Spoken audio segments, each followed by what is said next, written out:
hello, fine folk. Woo! Woo!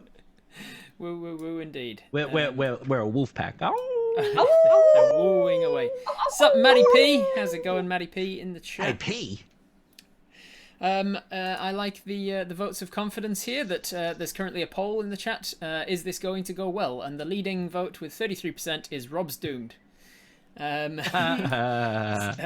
14% of people have ticked, I've forgotten why I'm here. So I'm going to tick that one. I'm going to tick that one as well. F's in chat for Rob, yeah. So welcome along, people. This is, you did this to me. You did this. This is because I lost a bet, essentially.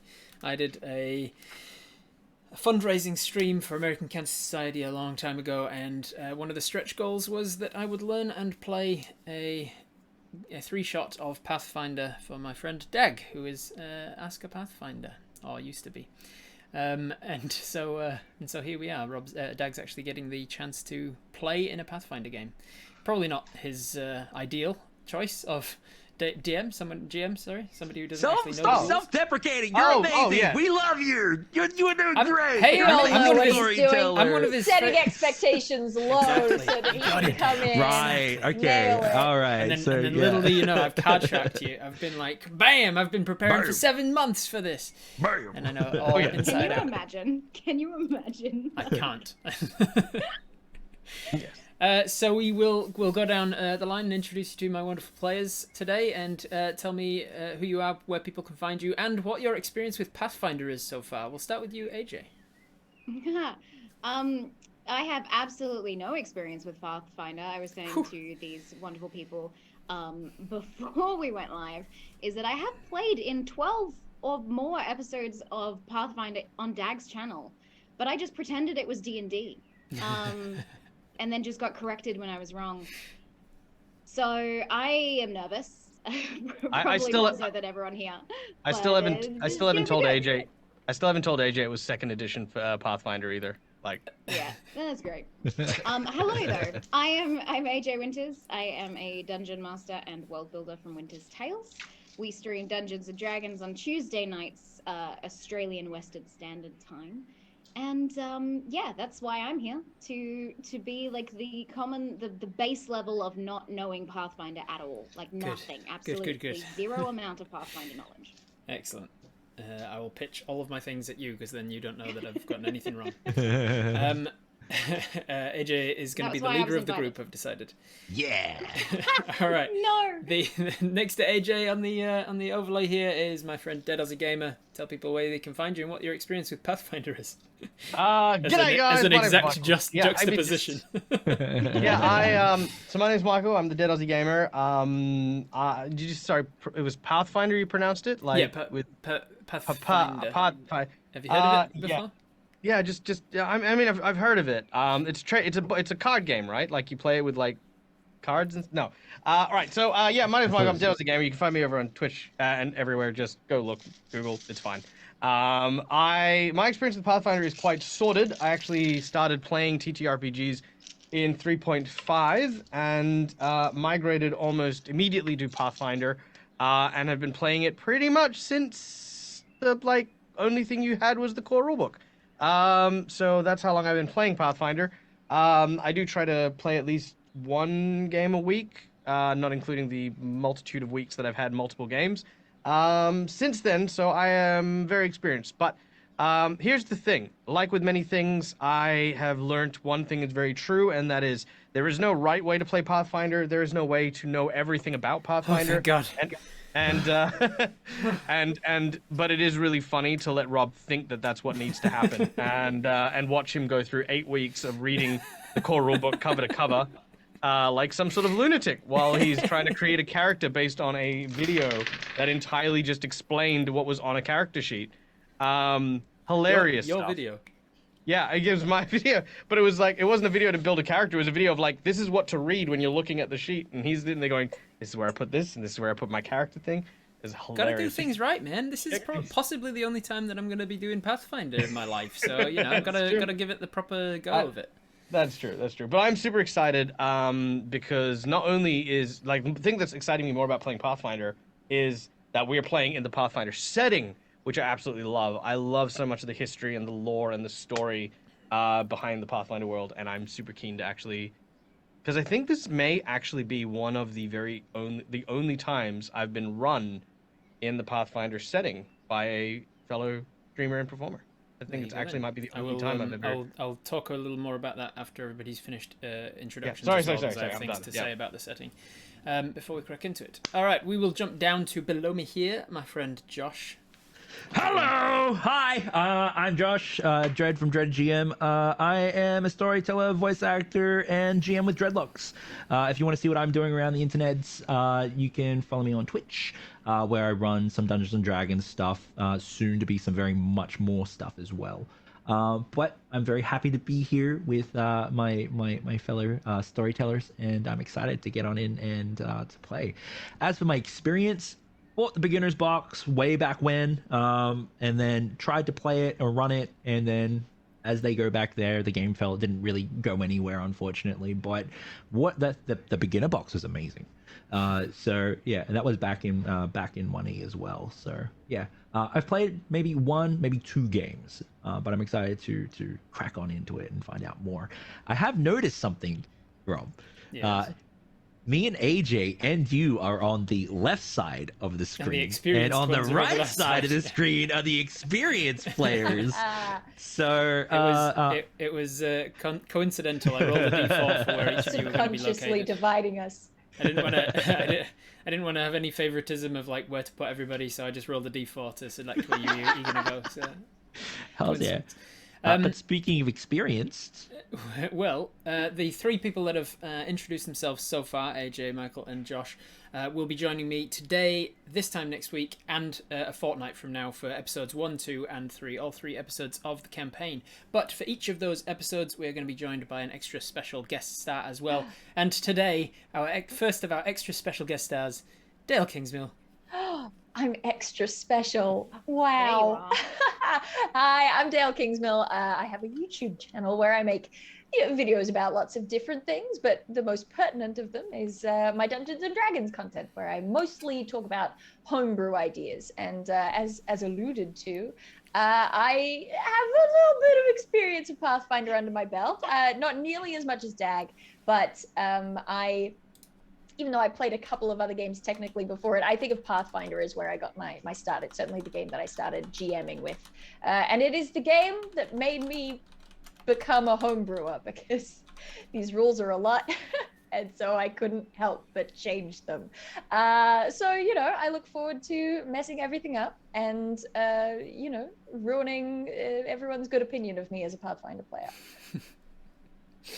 Well, we'll see. We'll certainly see. I think ranking the people here on what they know about the game that we'll be playing today, you'd definitely be up there. At least top 5, but also keeping in mind, if we homebrew Dale, Rob won't know.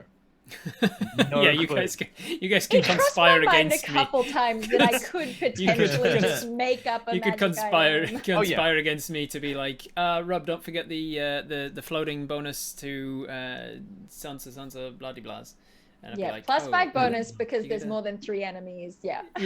And of course the wind is currently blowing in a northeasterly direction, so I get a +2 to all of my ranged attacks. Due to the downhill gradient, the degree of the slope. This feels so real though. All of these things are so real. I've read the book. I've read the core rule book cover to cover, and all of it. You should have done that. All of it was that. All of it was that. It was all that. It's definitely a crunchier system for sure. I was like, why is this fun to anybody? There's so many tables. So many tables. Time. All right. Well then, we'll crack into it. Everybody shut up. We find ourselves in Egorian, capital city of Cheliax, the Infernal Empire. A note on the setting before we begin. I am using Pathfinder's official setting, because I wanted the full Pathfinder experience, immersive and all. So a bit of a content warning, I suppose. Cheliax is essentially hell on earth, and as such there are nasty people there. And one of those nasties is that there is a thriving slave trade of halfling folk known as slips. So if slavery and the content around slavery is a trigger for you, this might be one to skip. However, the slavery, of course, will never be glorified. The people partaking in it will likely come to demise at the hands of our heroes here today. And you should be aware that that's obviously content that you need to be aware of before we begin. If the plains of hell itself somehow had a holiday home here in the real world of Galerian, Cheliax would be it. This sizable empire is led by Queen Abigail II in open worship of the archdevil Asmodeus himself. That said, for all that Cheliax is, it is not a chaotic mess of meaningless evil and sadism at every turn. No, devils have a certain decorum, don't forget. As long as Asmodeus remains the first and forefront deity on people's minds, he graciously permits the worship of others within the boundaries. Until perhaps the ruling house Thrun decide to change their minds on a whim, or wish to make a dissenter disappear, or silence a bureaucrat, or any other fabricated reason that they could cook up to take you out. With paranoia of the ruling class, constant threat of plotting and scheming for power, slavery of the halfling slips, and corruption abound, Cheliax is not a pleasant place to be, even for those in power. That, among many other reasons, is probably why you've finally decided that enough is enough. You guys need to leave. Unfortunately, doing so is easier said than done, as deserters, outlaws, and runaways are often hunted and punished severely. So you have to come up with a plan. So tell me where each of you are currently, and what are your reasons for coming to the capital city of Egorian in the first place, and what made you decide to finally leave? Dag, you know enough. You know the most about the setting, I would say. So let's start with you. Why are you in the capital city of Egorian, and why are you trying to get out of Cheliax? So, the capital city of Egorian is a thriving metropolis with, as mentioned previously, a rife slave trade. My character, Agmai, an orcish man who formerly sort of traveled around doing like kind of gladiatorial fights, being traded off from person to person, has been brought here for the amusement of some of the noble caste. He currently wishes to break his bonds and escape captivity after learning some horrible truths about his captors, who had used a particular piece of information to placate this individual. Agmai stands a whopping 6'4", broad shoulders, rippling muscles, and one large tusk and the other broken down and worn through countless battles. Though there is kind of an elderly look about his face, he is a veteran warrior seeking his own freedom. Wonderful. What was the final straw that broke the camel's back that made you decide I got to get out of Cheliax?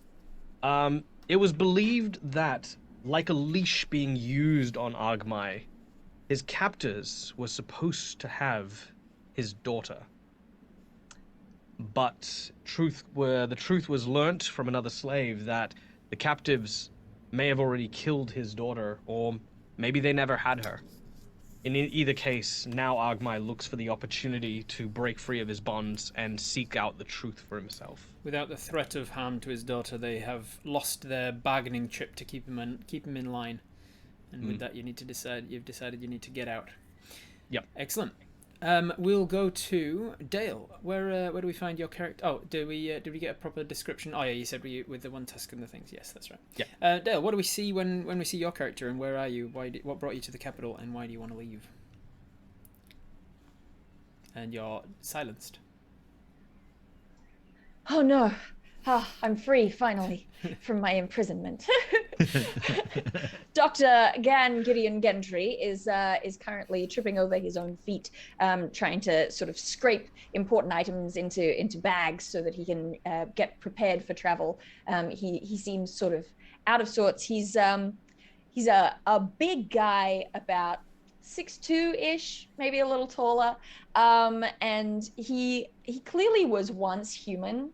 but now, his face has become slightly elongated, and red scales are starting to grow across his body in different places. Little sharpened claws stick out at the end of his hands, and his feet have grown large and kind of prohibit him from wearing shoes. And he's sort of in his office at, I imagine, some kind of an institution, maybe a museum, where he's got scattered artifacts all around the place, and he's carefully choosing which ones to pack into his bags, because he's decided he has to leave, because Dr. Gideon Gendry has unfortunately been afflicted with a curse. He studied the wrong artifact, and the last member of the chain of thieves and criminals who stole this artifact from a dragon's tomb, the last of them has succumbed to their curse, and he no longer has anyone else to work with to sort of solve the problem of this curse, and he's going to have to go and leave and take it on himself. Important question then. What happened to the artifact? Did Gan keep it, or did Gan pass it on and somebody else is still got even it further down the chain? It's the one thing that he keeps reaching for and thinking, do I bring it? Should I bring it? What is this? What is this artifact? What do you have in mind? Is it like a goblet, or is it like a gauntlet, or is it like a dagger? Or... Well, I mean, it's a dragon artifact. It's got to be golden, and I kind of imagine it being just like an idol, like a little sort of statuette, little sort golden of molded idol from gold. Yeah, maybe some gemstone eyes. That'd be fun. That'd be nice. And he Dag. does decide to put it into his bag in the end. Dag, does do the dragons of Pathfinder have a particular god that they would worship, or an idol, someone that they would idolize? Yes, for the good dragons, it's Apsu, the platinum dragon, and much like D&D, for the evil dragons, it is Tiamat. There you go then. So it's potentially an idol. Yeah, maybe the idol has a bunch of heads. Yeah, let's say it's a golden idol of Tiamat, and you started to succumb to its effect. What does this effect look like as this curse is taking hold? It really is that he is becoming a monster. He is becoming more reptilian. Is it starting to show itself as like scaly skin and sort of red scales features sort of beginning to crawl up through the collar of his shirt, and sort of getting bigger, getting claws, getting swole. Getting swole. That's the good side effect. All right, we will jump to. I'll randomize this because neither of you have all that much experience with the setting. So we'll go odds and evens. Dread, you're up. All right, cool. We find Ash inside of a temple, stink-eyeing some member of the cloth. As they have a staring competition, standing next to Ash, you see this very big bear who is clearly not exactly what you would consider a bear. The bear has spikes, coarse hair, and these like burning eyes with a sickly tinge where the white is meant to be. Important question, Rob. Yes. Do you want to role play a bear? Sure can. You want to role play my bear? Okay, cool. Sure, man. I'll be a bear. Okay. You look over at Ash. I see you look at Ash. Ash has this big, sooty beard, the same burning eyes, and the same infernal corruption. You can see these spiky protrusions sticking out in places as well. This dwarf is again just like giving like the dwarven sort of stink eye at this member of the cloth. You're salt and useless. What do you mean you don't know anything about this? He holds up a interesting tome that has infernal all over it. You can see that it's been flipped through a great many times. It's got the broken spine, finger nail marks where it's been clawed and whatnot. Nothing at all. Soldier, come on, Robert. You're lucky I didn't feed you to my bear. And that is spelled Robeart. Of course. I heard it. I heard it in the way you said it. Robert. Right. Captain Robert. You see Ash walk over and kick open the door and then walk out into the street with frustration. He then turns to Robert and goes, "It's all right, buddy. We'll find answers. We're gonna get this sorted. I know. He did look tasty. I know. All right."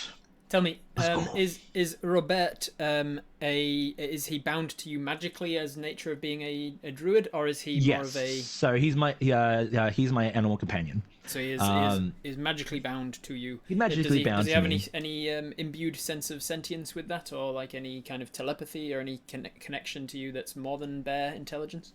I think it's just bare intelligence, from my understanding. Just the bare minimum. But them, AJ's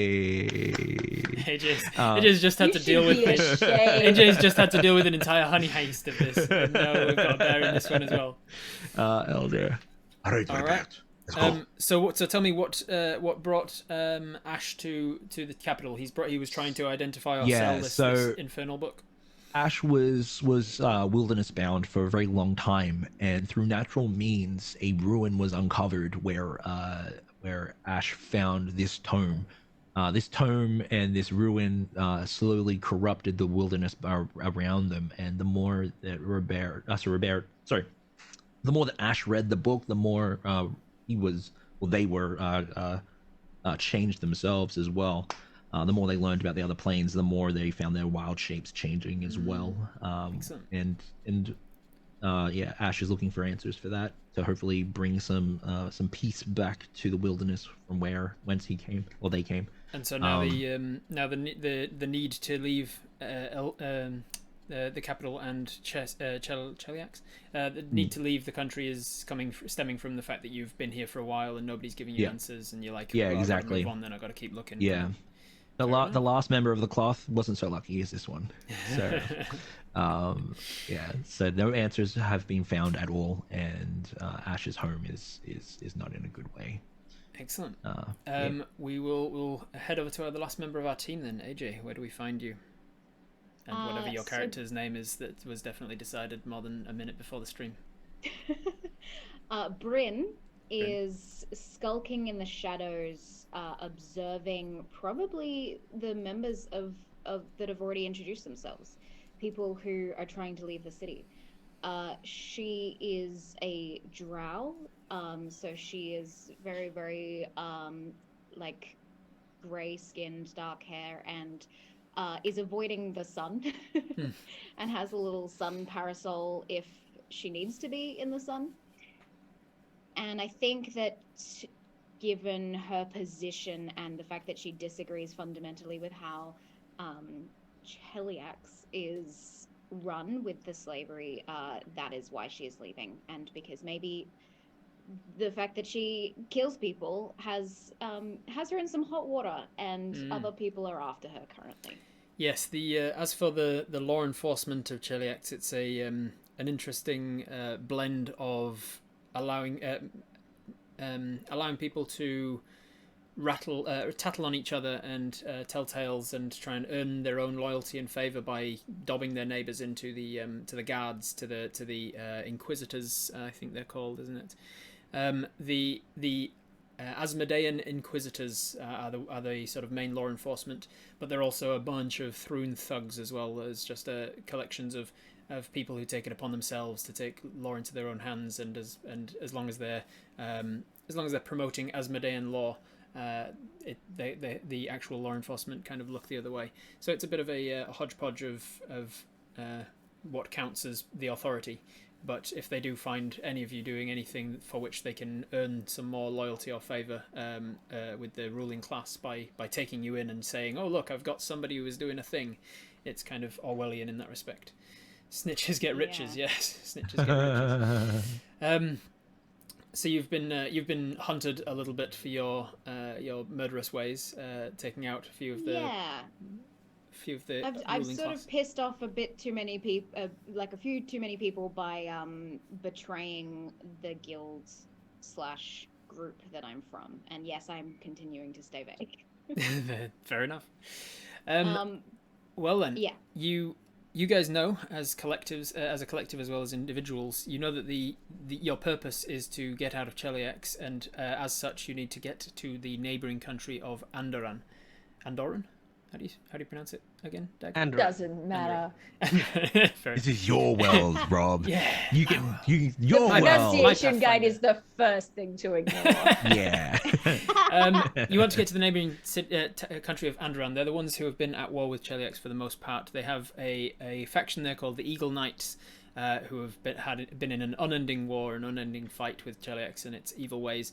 There is also a country to the sort of north of the country you're in called Isgard. I want to say is something like that. It's in my notes somewhere. And you don't necessarily want to get there, although it would be easier to get there. They are basically just an extension of Cheliax ever since the Goblin Wars left them sort of vulnerable. Cheliax has had them under their thumb, and they do what Cheliax desires, so it kind of be out of the frying pan into Do the you fire. ever have a moment that just reminds you of how silly this hobby is? You saying ever since the Goblin Wars really just...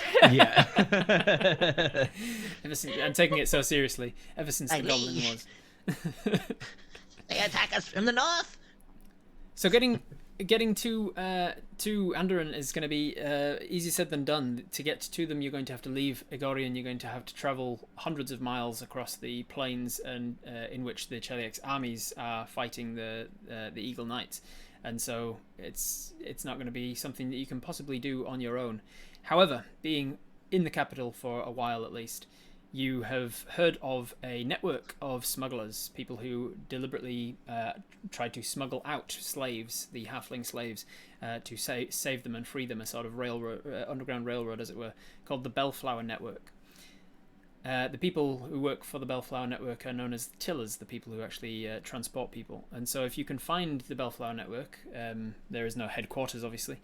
If you can find a member, if you can find the Bellflowers, there's a chance that you can get them to smuggle you out. You would all know, however, that none of you are halflings and none of you are slaves, so you may have to do something for them in return, because that's not their usual smuggle jobs. So we're going to begin there with you. You have had your respective scenes as we were introduced to your characters, but that was at some point in the last day or so.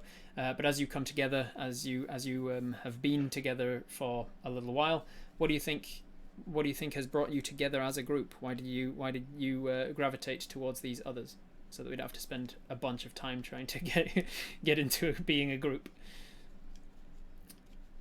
Anyone? I think Agmai was basically broken or bought, and then freed by someone from the current condition. So I'm imagining when coming into the city, Agmai saw an opportunity where the caravan that he was on was stopped or halted in some way, which created the opportunity for him to leave. Whoever created that opportunity, that's who Agmai would have gravitated towards. I think it makes sense that Bryn would have been the person responsible, given her abilities as a slayer. I think she saw an opportunity, not whether or not it was with the intention of releasing you or not. That's the effect that it had. Whether it was just simply to slay some rich noble that had simply bought another slave, or whether it was specifically to free you. One way or another, the result was the same. Bit of both. Yeah, bit of both. I mean, there's bonuses. Yeah, I get to kill someone and I get to save someone. And you get to save I feel someone. Like, no. So Bryn and Agmai have at the very least been together for a little while now. How about Ash? Ash may have heard of Dr. Gideon Gendry and was come for answers. Come for answers. Yeah. I was going to say we have an overlap in interests. That's a good one. So you, I think perhaps I got a list of members that I should go visit. Unlike the clergyman, the men of the cloth that you've been feeding to Robert, the strangely reptilian scaled-skinned doctor was able to give you a few more answers about this item that you were wielding, and the dangers that it can face to wield unknown items around. Yeah. And then I think then at that point I might have found others if I was like, we need to get out of the city. I think and then I would have gone you've started doing the search, putting the feelers out, and that's when you've started doing your searching. You've been watching these Safety two in go by, numbers. and you've you probably approached these two and said, "Hey, we need to get out, and there's safety in numbers here." So you've been together as a group, as a collective, trying to find the Bellflower network for a few hours, maybe a day or so. What sort of progress do you reckon you're making? Who wants to give me some idea as to how you're going to find this underground network? I look over Robert. You like that sniff him out, boy? No. He doesn't seem to understand what it is he's trying to sniff out. We don't have any ideas. We're doers. What about you, Doctor? I say we pick up the first person we find and we shake them till the information falls out. Okay, let's maybe save that for further down the line. I did know a handful of gadabout rapscallions who they came and went from the country as need be, in perhaps a line of less than honest work. And I wonder if Gan maybe through those connections has heard whispers of, how these people... Make me some kind of check. Oh, I think it no. will be some kind of intelligence-based check, and I'd probably investigation... If you're investigating and remembering who you know, knowledge local. Knowledge local, that's what I asked for. Yep. Or diplomacy, if they don't have knowledge local, because knowledges are trained-only skills. They are trained-only skills. Do you have knowledge local or knowledge diplomacy? I do not have knowledge local, but I can roll diplomacy with a powerful +2. Oh, Woo! yeah, here we go. That's a 9. 9 total. A 9 for diplomacy. Diplomatically, you try and remember back on anybody you met that would know people, and you can remember that the people you met would probably know people, yes. But that doesn't mean that you Unfortunately, will. they are all dead. Yeah, I was going to say, and a lot of the people you knew who would have known people have been turned into monstrous dragon people, Yes, and have since either been slain or set off into the country to land in the forest somewhere. I think at that point, Bryn would have, because I do have knowledge local, Excellent. I think Bryn would have skulked in the sort of the under of the city to find those who are anti-slavery as well, Wonderful. who might know. Roll me a knowledge local check, and we'll see what you know about the undercurrent of the city. Okay, I rolled a 12, and I have +8. Is that what the total thing is? Is that what that? I mean, that sounds good. That sounds right. It sounds like that sounds like a total, yeah. Pathfinder. It sounds like it's a number that's Is that in the that's vicinity. the number? We're level 5, so yeah, yes. The one that's in the 8 will total be... column is what I add. Yeah, cool. Excellent. So that's a dirty 20. Woo! I've got to remind myself as well that like 20 isn't as high in Pathfinder as it is in D&D, right? Yeah. So I can be like, oh, 20, that's really good, and it's like, no, the numbers can get up to like 40s.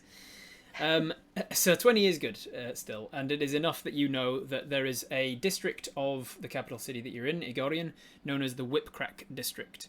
It is a bustling industry kind of district. It is also where the markets are for buying and selling slaves and trading slaves. Agmai, you would know it familiarly as well, because it's also where the blood sports are played out, the Colosseum and whatnot in the Whipcrack district. You'd imagine that if you were to find the network of people who are tasking themselves with freeing slaves, they would probably be most likely found in the place where the slaves are being sold in the first place. So the Whipcrack's probably your best place to start.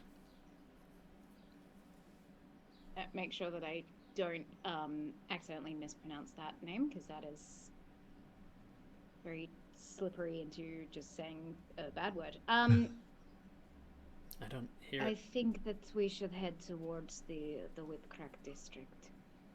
It might be where we find our answers. Right, let's go. Oh, I know. We'll find something to eat down there, don't worry.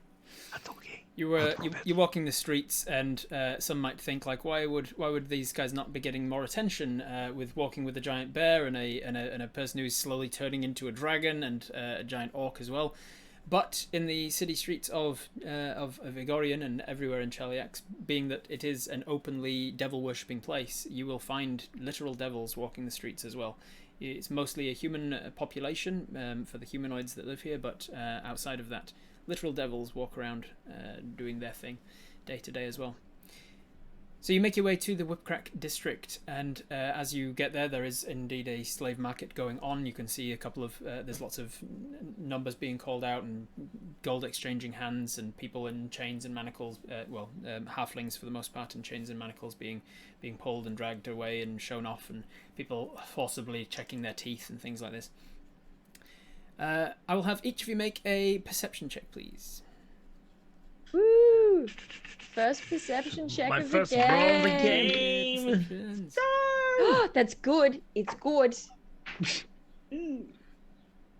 I have to do maths. Give me a second. I got a natural 20 for a 33. Oh, nice. This is what I'm talking about. Pathfinder. 26. I thought my 26 was good. 26 is good. Doug? Ogmai is walking through the streets, but because of how tall he is, he manages to hit some of these like hanging like little flags, you know, that hang between the stalls, as he's just like. I get a natural 1 on my perception. That 1 perception as he's just inundated with what are they called, bunting. Yeah, that's it. And I got an 8. I think Bryn is a little bit too frustrated and furious with the sight of what this place is about that I'm actually not paying attention to anything else around me. However, the doctor and the Ash and the doctor managed to. This seems like a TV show. Ash and the doctor. You guys. I was gonna say, I reckon at the same time as the bear starts sniffing the air, you and I are both. You see that there is little lizard tongue comes out and tastes the air. One thing that catches your eye is that there is a single sort of tough-nosed individual in a top hat and a long sort of red and black cape with some metallic silver trim down him. He's got a cane with a silver head to it, and he's leading away a new purchase, it seems, a single halfling gentleman. And he's sort of roughly pulling him along and heads down into an alleyway. And the thing that catches your eye is that almost immediately following him, some sort of sitting at the wall, kind of tossing a coin, chewing a matchstick or whatever, this human guy sees this guy coming, walks in down the alleyway and turns in after him. And then with your 26 and 33 perception, you hear there's a very small, very quick sound of a kerfuffle. And then the human guy in the matchstick, with the matchstick in his mouth, is now wearing a top hat, holding a cane, and walks out of the alleyway, leading a halfling in chains, and starts to walk another direction. Doctor, I think we found our. I think that's where we need to go. So who we're looking for, right? Oh. I'm not looking for any trouble, but I worry that you might be right. All right, well, Robert, can you lead the way for us? Any trouble? I want you to eat. He sets off towards the alleyway, and the gentleman and the halfling that have just come out of that alleyway and are now walking up the street. Hey! You can tell that the guy kind of looks half over his shoulder, like back towards you, but then picks up the pace a little bit with the. Hey! Robert! Hey! Work quickly! As you're catching up, and the bear is now catching up to him as well. You see them stop. He turns and says something that under his breath that you're much too far away to hear over the bustling of the street. And then as he turns, he kind of like just pulls the halfling to his side a little roughly, and then says, "Excuse me, sir. You were talking to me." Yeah, you with the top hat. He whips up the cane just in front of himself, just as the bear is approaching. Just cause no need for that. The bear has gotten real close. Ash, perhaps a slightly more subtle approach. Right. I'm not good here in the city. Am I going to have to call the Inquisitors, or are you going to call off this No, beast of no, yours? no. Come here, Robert. Come here. Come here. Good boy. We just AJ just pictured me actually walking to your side and you patting me on the head. It's because the name is so similar. Like, I thought I was hilarious when I came up It was with pretty it. hilarious. you just turned Robert into your pet. It's a power move. Hey, you did that the other day on GM Workshop's channel too. Yeah. got permission to do it too. Hey, Robert, do you want to play the bear? Yeah, I did. Seems like it. Maybe I've got a deep-seated urge to be a pet. Who's a good boy? You're a good boy. Who's a good boy? Do you know how stressed I am day to day just with work and stuff, and then I go down and Harvey's just sleeping on the couch. Yep. And I'm like, you do nothing all day, you little bloody sponge. Yep. You bloody scrounger. You get What to a live your life best of a life. pet. You get to live your life as a bear. So my Infernal escapism bear. is being other people's pets, apparently. Yeah. All right. So you Oh, boy. you call him off, and he comes back to your side, and the guy says, "What is the meaning of this? What do you want? I'm in a hurry." Well, first of all, salutations, good sir. We just were admiring your. I look at Ash for a second, and then I go, your slave, and then I like wink one eye, but it's those reptile sideways. Gross. Yes. Well, I'm sorry, he's not for sale. I've just purchased him, and it cost me quite a lot. I need to recoup some of those costs. Oh, good. And he turns to start leaving again. Oh no, hold on. Hey, What? I'm not good at this, Doctor. I can Neither try. am but- I. Okay, been a well long let's time try since and I've spoken let's try to and get through it together. We would we have, like like, to a help bird you call or something? in getting home with your new slave. Yes. Agma at this point turns around and says, We're just winking. Winking. Agma did not realize Ash wanted slaves. We thought we were trying to get out of city. No, No, we no. want to just protect the interest of our new friend. And I'm just wink. Jesus I'm gonna. Christ. Is there like a convey intent roll of some kind? Yes, it is a bluff check that is for passing secret messages. There you go. Bluff. Make me a bluff check, please. All and right. then do I set a DC, or do I roll an insight for this guy? The people who wish to detect it need to make a sense motive check. All right. I have a -2. So. Oh, good. Good. My Great. sense motive is 0. Good. I've got a +2, but it's not great. Oh, good. I rolled Good. well though. I got a 17. That's something. Doctor, I think I'm doing got 6. it. I'm doing it. Doctor, I'm doing it. I'm doing it. It's Very working. good. Yes. The thankfully the guy rolled a 17 on his sense motive, and he's an intelligent guy, so I'm gonna say that's probably enough to at least pick up on what you're putting down with this trowel. and he says, right. He looks down at the halfling, looks back up at you, and says, a little assistance getting home, I suppose, wouldn't go amiss. There's a shortcut I can take just through here. I don't like to take shortcuts down alleyways. It's a little bit of a dangerous place to be doing that when you're on your Of own. course. Very dangerous. Yeah. Totally Who knows what kind of understandable. people can jump out at you in an alleyway? So Aye. if with assistance, of course, I'm happy to take a little more direct route home. And then he good. tugs on the The halfling's moment chain. he turns around, Bryn is just there. just in the space. Hello. Sorry, I did not mean to jump out at you. You do He well. does that. You do well to announce your presence in future. You never know who you could startle.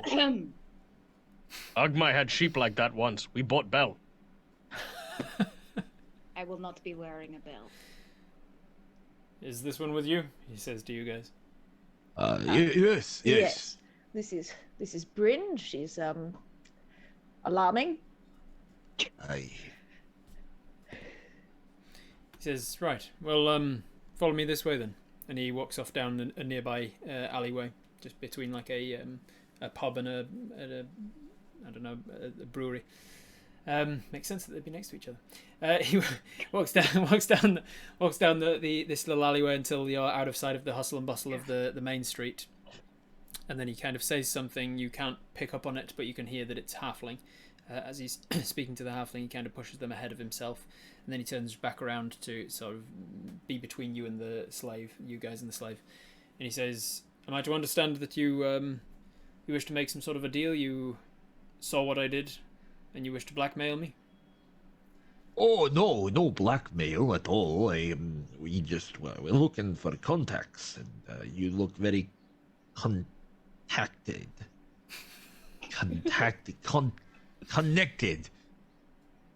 What exactly are your contacts wanting?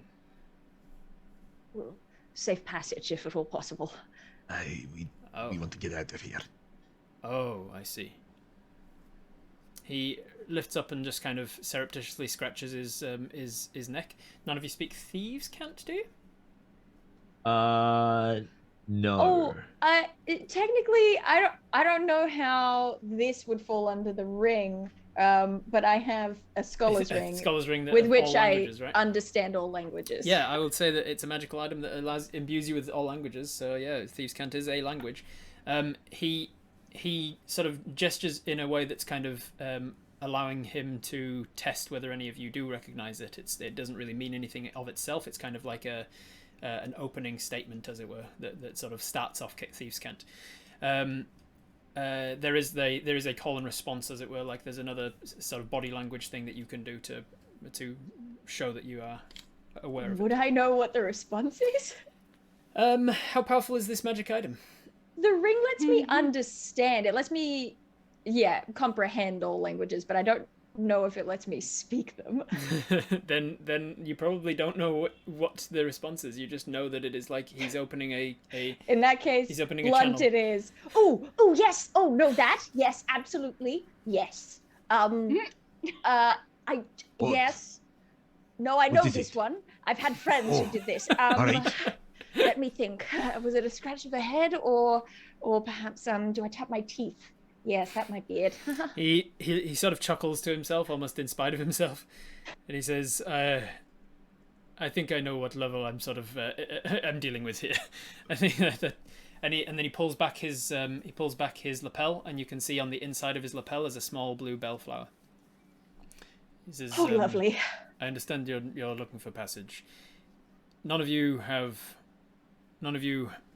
been slaves. None of you are on the run from your masters. You are." Well, Agma master may be upset. Okay, that could help. We shouldn't talk here.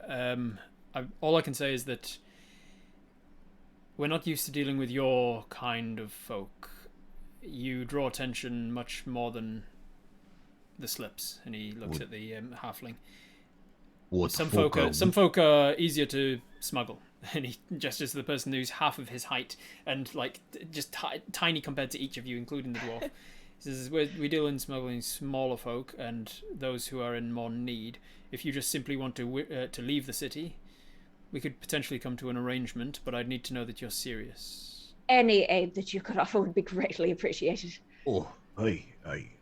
Very serious. I'm always serious. Before nightfall tonight, walk along Prince's Street. Look for the blue bellflower. Yes. If you turn up after dark, it won't be there, and you'll have missed your chance. If you turn up without a freed slave, we won't know that you're serious. A freed slave. Bring us a freed slave. It's easy enough to do. Bring us a freed slave. Look for the Agma bellflower. not count? You do not. Oh, what about that one? Do we have that one? He grabs the chains of the halfling behind, says something to him in halfling, and then kind of just gently pulls. What does he say to him in halfling? You speak halfling. Yeah, you do. He says, "Don't worry, my friend. It's almost over." Oh, that's nice. Right. And then he turns and leads this halfling away, and you've been given your task. Thank you. In order to show that you are serious about this, and you can actually help the bellflowers. Aye. You need to free a slave and bring them along to Princess I Street tonight. I say we free more than one, right? One each, perhaps. They do catch your eye as the sort of organization that will look favorably on you doing so. Like if you go above and beyond with freeing the slaves, then they can they're probably more likely to be able to offer you aid. Right. I'm very used to killing a lot of slavers and freeing the slaves, but I do want to state that trying to sneak a bunch of these halflings towards the Princess Street might not be the best Agmai option. have idea. Oh, what's that, Slaves. big fella? I am interested. Slaves. 3 places. In home, on market. And in heart. Don't be stupid. I'm not stupid. In arena. We free slave from home. We slave 1. We free slave from market. Market filled guards. We free fight slaves. Slaves know how protect selves. It is a good point. It's not that I'm against the idea of freeing as many as possible. It's just that I find it very intimidating. I'll try to help if I can, but I believe in you, Doctor. We can do it. I'm not particularly used to this kind of thing. But you are very big. That Agmai, is true. Agmai will lean down to the doctor and say, In homeland. Small, big. No matter. What matter? Big in here. Yes. In the heart. That's what I was saying. I'm not Before, entirely I was sure that saying I in the am heart. particularly big Yes, in but my no heart. have slave in heart. Well, hey, I'm very confused. I tell you what, where I come from, we're all free, and I think that we should all be free, and no one should be slaves. So the whole concept bewilders me, but I say that I think that together we are strong like a pack. Yes. Do you get my drift?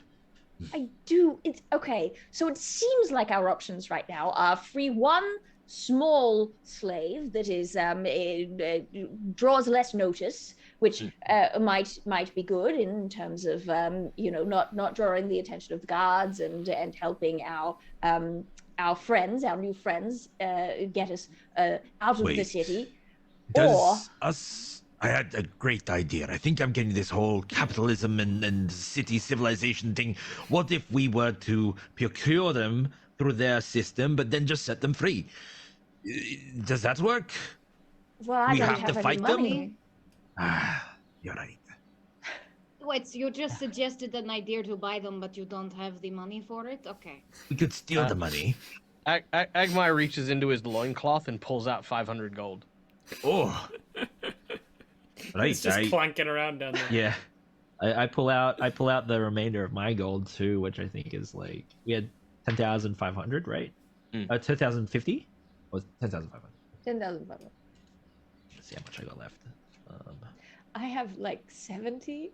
I have a lot more because I didn't know what to buy after I bought all my things. Minus another 31. Agmai was saving for something.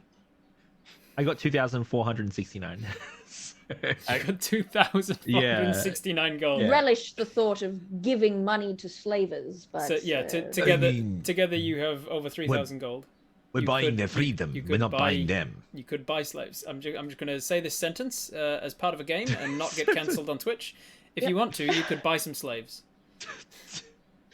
if we buy the slaves, we give the slavers the gold. Buying. I agree with the doctor. You are We right. are It's fair.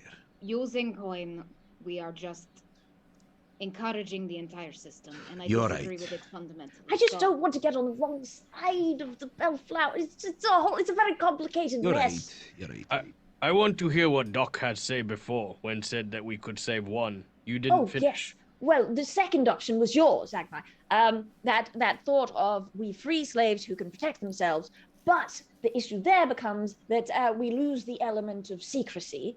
And we do have to kind of create a clamor when we arrive on Princess Street with a lot of freed slaves who will be fighting people. We could. So potentially we just sneak into people's homes and take their slaves. Maybe kill them on the way. These slavers, not these slaves. What if we caused a stampede? Again, with the commotion thing about I mean, making us like that's what free we're as trying many not of them to as do. possible, and then get them to fight back. But then we're creating a civil war in the marketplace. That means more Right. slaves We will could die. create a distraction. Just take one slave with us to Princess Street. Hey. What if we find a neighborhood of lots of slaves? Like maybe the richer part of town with the assholes that live in those houses. And then we create a distraction and I go infiltrate and take these slaves. On that note, you know that there's a rich part of town, a district called Triumph, where the rich nobles live, and that is also, anyone who knows the city well would know that's where Princess Street is. And it's nearby. Well, I mean, it certainly sounds like a plan. This place is so confusing. It's got so many rules and considerations. Yes, of course. Yes, I like this. We do this. But Ash, I think your skills at distraction will be the best case scenario. I like that. Right. Oh, you ready? You hungry? Huh? Oh, yes, we're going to maul so many rich folk. Yes. All right, let's go. What do you think, Agmai? Agmai, trust. Agmai want leave city. Agmai break, Agmai not break. Agmai don't care. Let's get it done. Like Alright. it. Settled then. You turn to start your plan, to start putting your plan into action, and you see that there's a couple of inquisitors sort of walking past the end of the alley. They both kind of look down the alleyway and stop for a second, and then What are you continue on. looking at?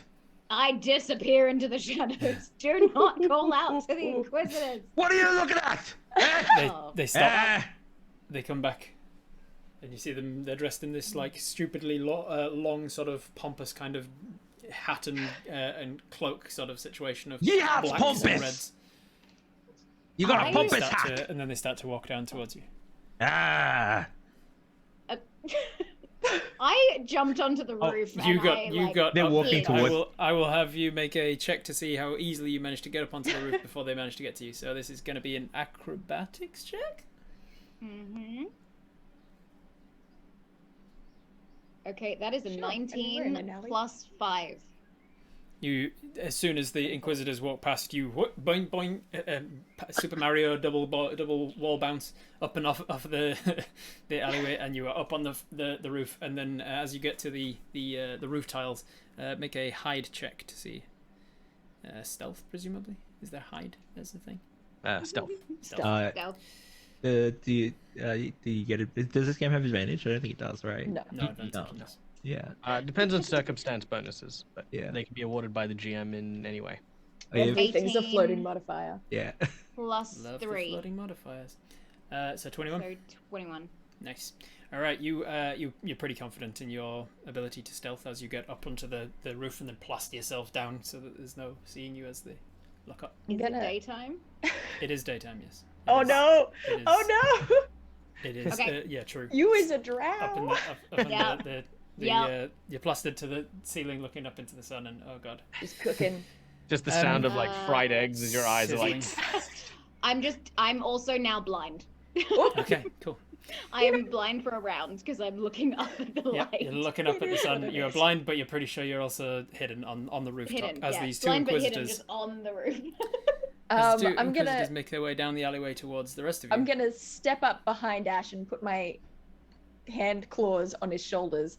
And Gan gets a little bit of a growl in his voice, which Dale is incapable of. As Yeah. he just sort of he says, "My friend is drunk, and I think you should leave us to get him home. but I would love for this to be an intimidation check. Just Ooh, like forceful, like Oh. this is our business. Back up. all Get it. right, make me an intimidation check. I will. Whee!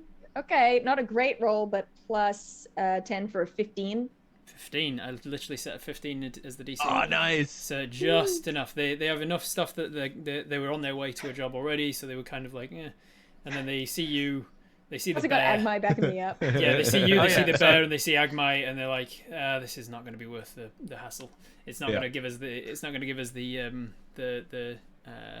clout, Prestige. the prestige, as just like arresting some easy one." So they're like, "Watch yourselves," and then they turn and leave the alleyway and continue on Watch away. yourselves. You can see that there are some rubberneckers as well. As soon as anybody saw Inquisitors doing a thing, everybody's always on the lookout for like Yeah. things that they can tattle on and stuff. So you I love see it. there's a couple other As- rubberneckers that have watched What I'd the like ones. to do is while all the onlookers are kind of like trying to get a Yeah. peek, because obviously we're still trying to move relatively unnoticed. I'm going to. Is there like a vendor that's got like a mug of like some drink that you can purchase? There can be. I'll purchase a drink from a nearby vendor, and as I pick it up, I'm gonna drink it, and then in one hand just sort of crush that mug into like a small ball.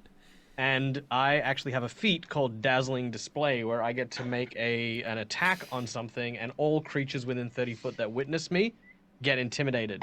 And Just make an impression. because I'm a Sacred Fist war priest, I use my unarmed strike as a weapon. War So priest. All right. So you mark off the 500 gold that it costs you for the drink. all right, yeah, cool. But that is a 32 on my intimidate for This- everyone in 30 foot. Real fancy cocktail. Very It's fancy. a really fancy cocktail. It was a goblet. You It's like drank, at the you drank- pop-up store. you drink it from a Solid holy gold. relic. Themed Pop-up drinks. cocktails. It's, yeah. Like that was a +4 tankard. Yeah, it's a +4 tankard of alcoholism. You got it was a clay mug, and he sold you the drink for like whatever, like a copper or something, and then you took it and you crunched the clay in your hand, and it was like solid, real thick walled clay mug. That's been oven fired and everything, so it shouldn't have been as easy to crush as you did. And not only did you crack it and smash it, but you crumbled the rest of the pieces in your hand until it all crumbles out the bottom. And then the merchant goes, "Well, that'll be another copper then, won't it?" You're meant to just drink the. Okay, now I've got to get another one. I'll put a silver down. Thank you. He takes once that. I'm And, he's super no believe longer you've done blind, that. I'm gonna roll back off of the roof. Yeah, you hear them back starting onto to the leave ground. the alleyway as he's going out to intimidate some folks. Before we leave, I'm going to shove Ash up against a wall Oh, with a dagger oh, to that's- his neck. That's for... Robert, it's okay. It's okay. It's all right, Robert. If you want to live, stop making a scene with the Inquisitors. You understand me? I don't understand this place at all. Good. Then shut up and do what I say.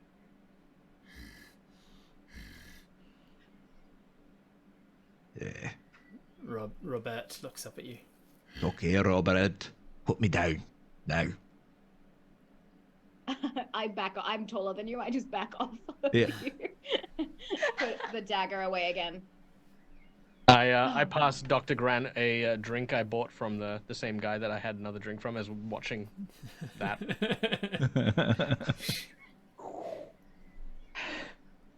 As you as the onlookers have sufficiently left you alone, or at the very least given you a wide berth, a lot of intimidated folk have turned about their business and have left to do their own thing.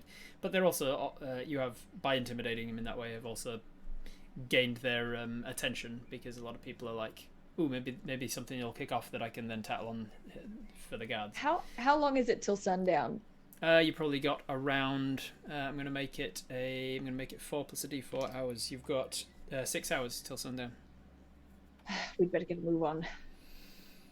To the Triumph District Yeah. The Triumph District. neighborhood. All right. So you To triumph! you headed to Triumph. You cheers your clay mugs together to Triumph. So you're heading to Triumph, and your intention is what exactly? You're going to go sneak into some noble's house, steal a slave? Yeah. I think those of I us think- who aren't great at sneaking are gonna Gonna cause sit a out little for a bit of bit. a ruckus. We're gonna do door-to-door salesman. Have you heard of the great Asmodeus? Right. Wonderful. All right, so it takes you about 20 minutes or so walking distance from where you are to Triumph. And once you start to get there, you can tell, obviously, as the streets are much more well maintained. There's a lot more. There's banners up. I won't be showing off the image of Cheliax, the flag of Cheliax, but needless to say, it is a very recognizable iconography of another well-known place from real-world history where atrocities were made. And shoot, when you said it had thematic resonance, yeah. didn't realize that we It were was talking... basically Okay. Yeah, the Cheliax banner, if you wish to look it up yourself. It's a choice. It's a strong choice by the people of Pathfinder to make the banner that so closely resemblant. Fun bit of trivia, it actually got them in trouble last year. I imagine it should. Yeah. So much trouble. That's fair. As the That's fair. as you are in the Triumph district, there is that flag up and about down the damn. the streets, down lining both sides of the streets on like street lamps and things, oil lamps down the sides of the streets. Obviously, the oil lamps aren't lit because it's middle of the day. So you are in the wealthy district, nicely maintained cobblestones, lots of yard space between the street and the house fronts, rather than the poorer districts that just literally open front door onto the street. There's well-maintained houses that are detached from one another, and a few nobles walking the streets, carriages, horses, and carriages and things. What do you want to do? What is your intention? I would like to see if there's anyone doing laundry. Okay, make an appropriate check. Here is my appropriate check, because clearly Make a laundry check. I'm going to use my Pathfinder has a check intimidation for to try everything. and. No. You okay, doing that laundry? is a 14 on my perception. All right. It's not the sort of place where they would hang laundry out on the street, because that's kind of the sort of thing of the poor folk to do that. They would probably have their maids and servants and slaves to take their laundry to wash houses and hang it up in proper places. So with that 14, They all have dryers. They all have dryers. They've got magic fantasy dryers. If they've got a slave that stands outside and just whirls them round till their clothes are dry. You, with a 14, can't see anybody doing laundry, but I'll say that you can see somebody coming out of their house with a bag of, like a sack of probably laundry, and they're putting it into a cart that's got a horse attached to it, as if they're about to trundle away on it. Cool. I'm going to march over to that person and just take the laundry. It's easy enough done. They're a halfling slave by the looks of it, and so you, as a big massive orc man, you can just walk over, take the bag from them, and they go, No, sir. Sorry, please, sir. No, that's for the master. That's the master's laundry. Now, as he says this, I'm going to look down at him, and understanding completely the context of what I'm saying, I look to him, realize he's a slave, and go, "You want come with Agma?" No, okay, you can take it. And then I look confused, and then I leave. You walk away with a bag of laundry. And... Yeah, I was going to try and rescue him, but apparently he didn't want to be rescued. Yeah. I'm gonna turn to Bryn and just say, "Oh, quick as you can. Don't mind any bloodshed if it needs to happen." And then I'm gonna sort of stagger into the street and try to look as human as possible and say, "Oh no! Oh, ruffians! They are stealing things here in the safest district in the city."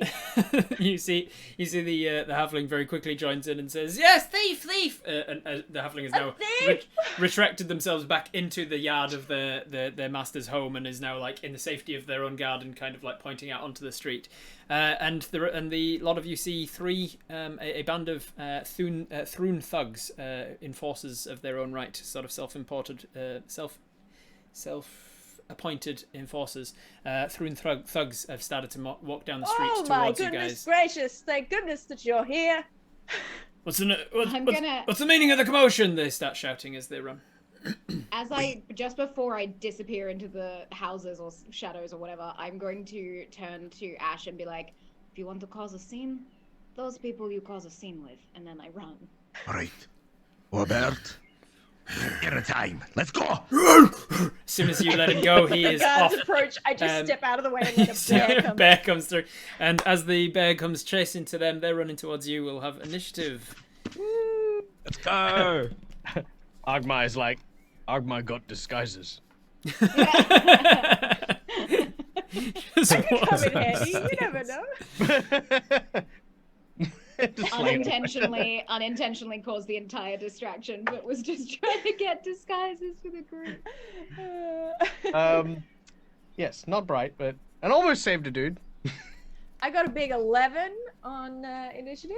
I'm guessing Robert needs his own. Robert will go at the end of your initiative to keep things simple. And I'm also going to turn into a bear. Two bears! Bears. It's almost 2 bears. So it's unbearable. Dag, 16. what'd you get? 16, thank you. It's just so upsetting. Yeah. It is unbearable. Yeah. Alright, Agma, and then what'd you get, AJ? 11. 11. What's your initiative? You're going at the same time as the doctor. Yeah. Did I have enough time to skedaddle into one of the houses? You start setting off up the Okay, cool. off Yeah, of yeah, the perfect. street and up one of the paths, but it's going to be on your turn. And my initiative bonus is only +1, so you'll go ahead of me. Cool. Okay. You guys are sharing initiative, so because it's two PCs sharing. Don't worry about who's going first. You're going simultaneously, as it were. You can that way. If you, it's probably not going to work We out can with tag this team. one because you're going to be. Yeah, we'll fastball special it. Yeah, exactly. Fastball special. All right, so we've got. Is that everybody? We've got Agmai. Then I think you the need brigands, Ash. and then these two, and then Charlatan. Ash, I haven't gotten yours.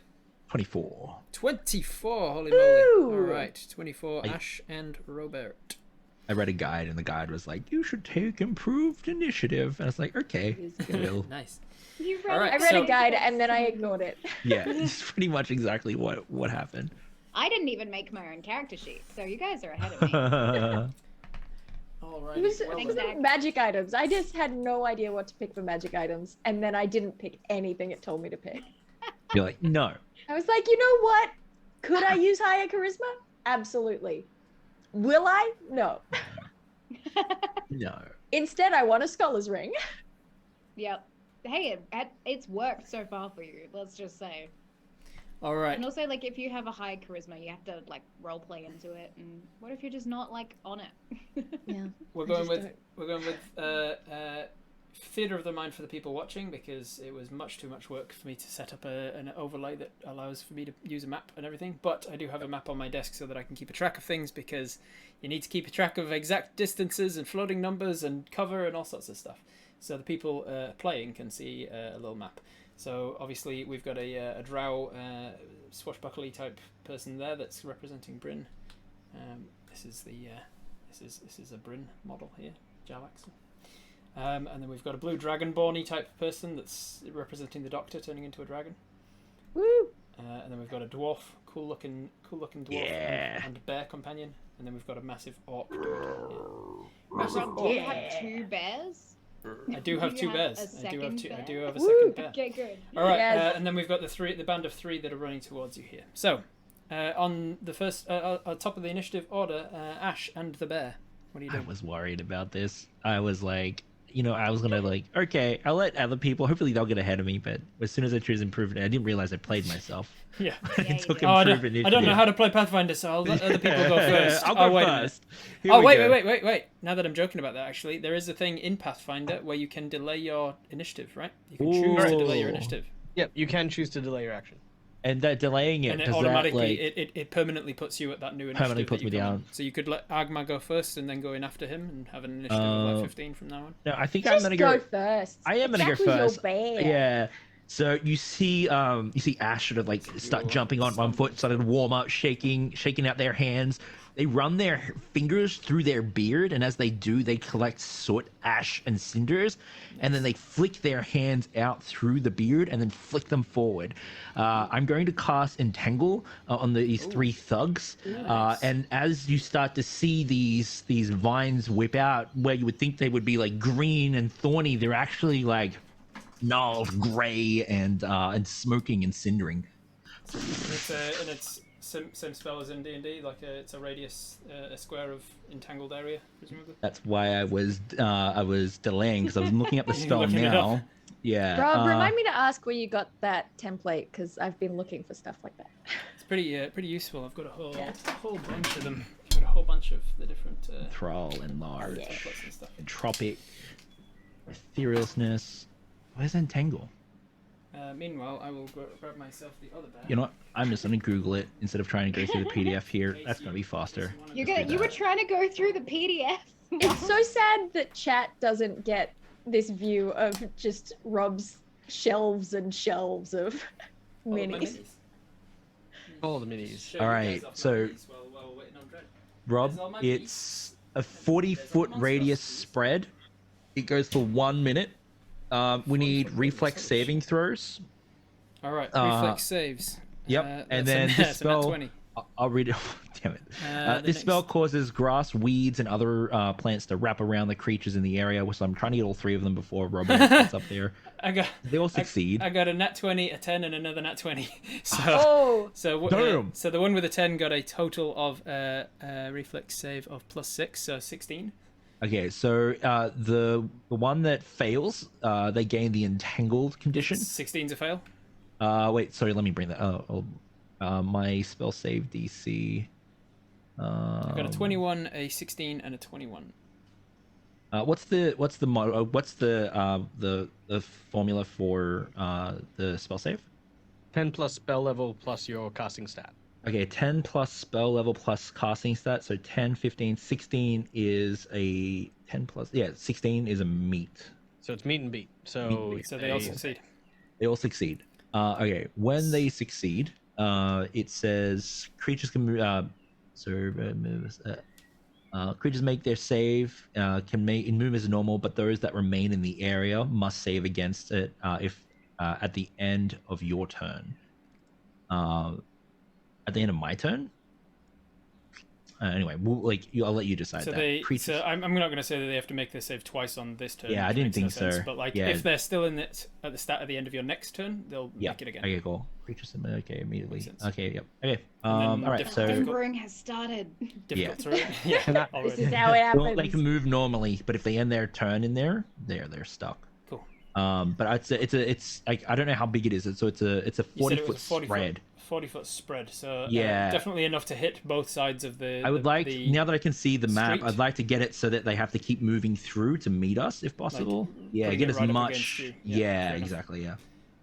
Right. Spread that out a bit because I make it 40 foot rather than 20. Okay, great. All right, so you put it pretty much right up to your friend, the Dragonborn Doctor, who is out in front of you as the bear ran forwards. Yeah, it does say at the end of the spell that it is difficult terrain there as well, as long as the effect lasts there. You can't. It doesn't say anything in the spell about you being able to choose people it doesn't affect, like sculpt around them. No. That's a other thing. I'm also going to do something just to be lovely to the people at home. So bear with me as I whoop. Dag's gonna put himself as the combat map. There you go. Yeah. So that's what we're looking at, just so everyone can see what we're looking at. Hells yeah. I'm gonna yell out to Robert as well as like, Robert, wait for them to come to you. They'll be fresh served. All right. So as he was charging forwards, you literally just told him like less than a second before dinner time, go, and he starts running forwards, and then you tell him to stop. So I'm going to say that there is some bare momentum here, and he is going to grind himself to a halt because he does follow your command, but he is going to potentially enter this. I'm just going to see if he can pull himself. That's a nat 1 on pulling himself up. So he is going to enter the area here. As he slows himself, he tries to stop himself, hits the wall of the entangled stuff, and then he has to make his save, reflex save. Have you got the bear stats there? Because that's a 6 on the dice. I do. Bear stats. 6 on the dice. He won't have a 10 reflex save, so that's going to fail. So he got a 15 score, which means that it would be a 2. Plus 2, yeah. All right. Yeah. No, reflex isn't. Oh yeah, no, reflex is based on dex, but it's also based on another thing as well. Like it's dex plus your reflex stuff in your class. Doesn't matter. It's not gonna be a 10. Yeah, they don't have Move that on. stuff there. So that's you. That's the bear. Then it's Agma. All right, so Who's back here. yeah, Who's Agma. just having stolen somebody's laundry and walking off down here. Yeah, Agma is not entirely sure what's going on, but suddenly there are people attacking our friends. So Agma is going to do the following. As a swift action, Agma begins to speak in Orcish.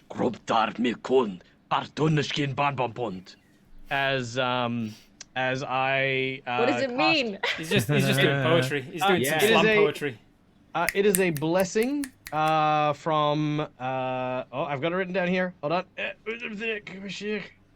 is a blessing from the Orcish god Nulgreth for strength and power. As I'm going to cast Blessing of Strength, which is a swift action, which gives me a bonus on my strength checks and blah, blah, blah, blah, whole bunch of stuff. I'm then going to reach into... actually, how much does this is just a cart filled with, like, laundry, isn't it? Yep. Cool. Would you say that it weighs less than 1 ton? It does. It is Sweet. It is connected to the horse. I did say it is strapped. It's a horse and cart that are connected. Together, the horse and cart would weigh more than a ton. Okay. You could lift up they're hinged. Obviously, there's where it's connected to the horse. You could lift up the cart. It's just it will be attached to a horse. All right. Could I propose that I place my foot as a movement action on the hinge and then just snap the hinge with my weight? As part of a movement action? To lift this, because the idea is I want to throw the wagon. Oh, gotcha. Does that sound like a movement action thing to be able to snap off a thing, or does that more of an attack to be able to snap a thing? It's more of a break, so it would technically be a standard. In which case, that's okay. I've got a better thing to do with my action. Agmar reaches into his loincloth again and pulls out what looks to be a small potion tube. He keeps a lot of things in his loincloth. Don't question it, AJ. Agmar doesn't have fancy bags. He's just got a loincloth I'm just of wondering holding. how much space is in the loincloth. Agmar makes sure there's plenty of room.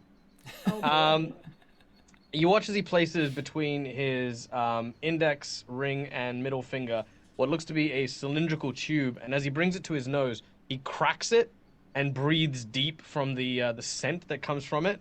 And you watch as his eyes then take on this blood red hue, as I am going to use my Rage Chemist Alchemist ability. Rage mutagen. Someone just in a lab just like throwing things into a pot and just being like, I'm making potions. Well, truth is that Agmar was experimented on, and he was trying to find a cure for what people had done to him, which is not reversible. But he made an angry potion, so he snaps it, and now I've got a +6 to my strength. Jeez. And I have now more armor and stuff like that, so now I can pick up the cart and the horses. Yeah. Which I'll do in the next round because it's standard action. Is this where you I swap you out for the other model or not? No, not yet. That's a different thing. Something else. We'll talk about that later. That's overwhelming. Okay. Here we go. There's a Lego horse there for you. Thanks, mate. You pick up you rage. You pick up the horse as part of your movement action, I guess, and you've got a horse and cat now. That is you. Now it is the brigand's turn. Oh, yeah, that's definitely gonna stay. Uh-oh. No, it's not gonna stay.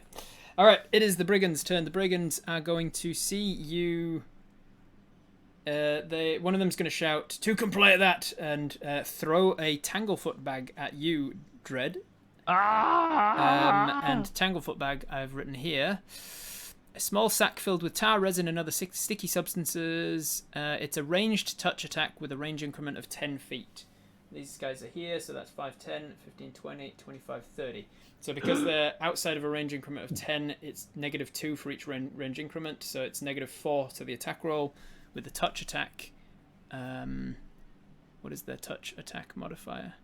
Where do I just same as their longsword or something? It's against your touch AC. What's your touch AC?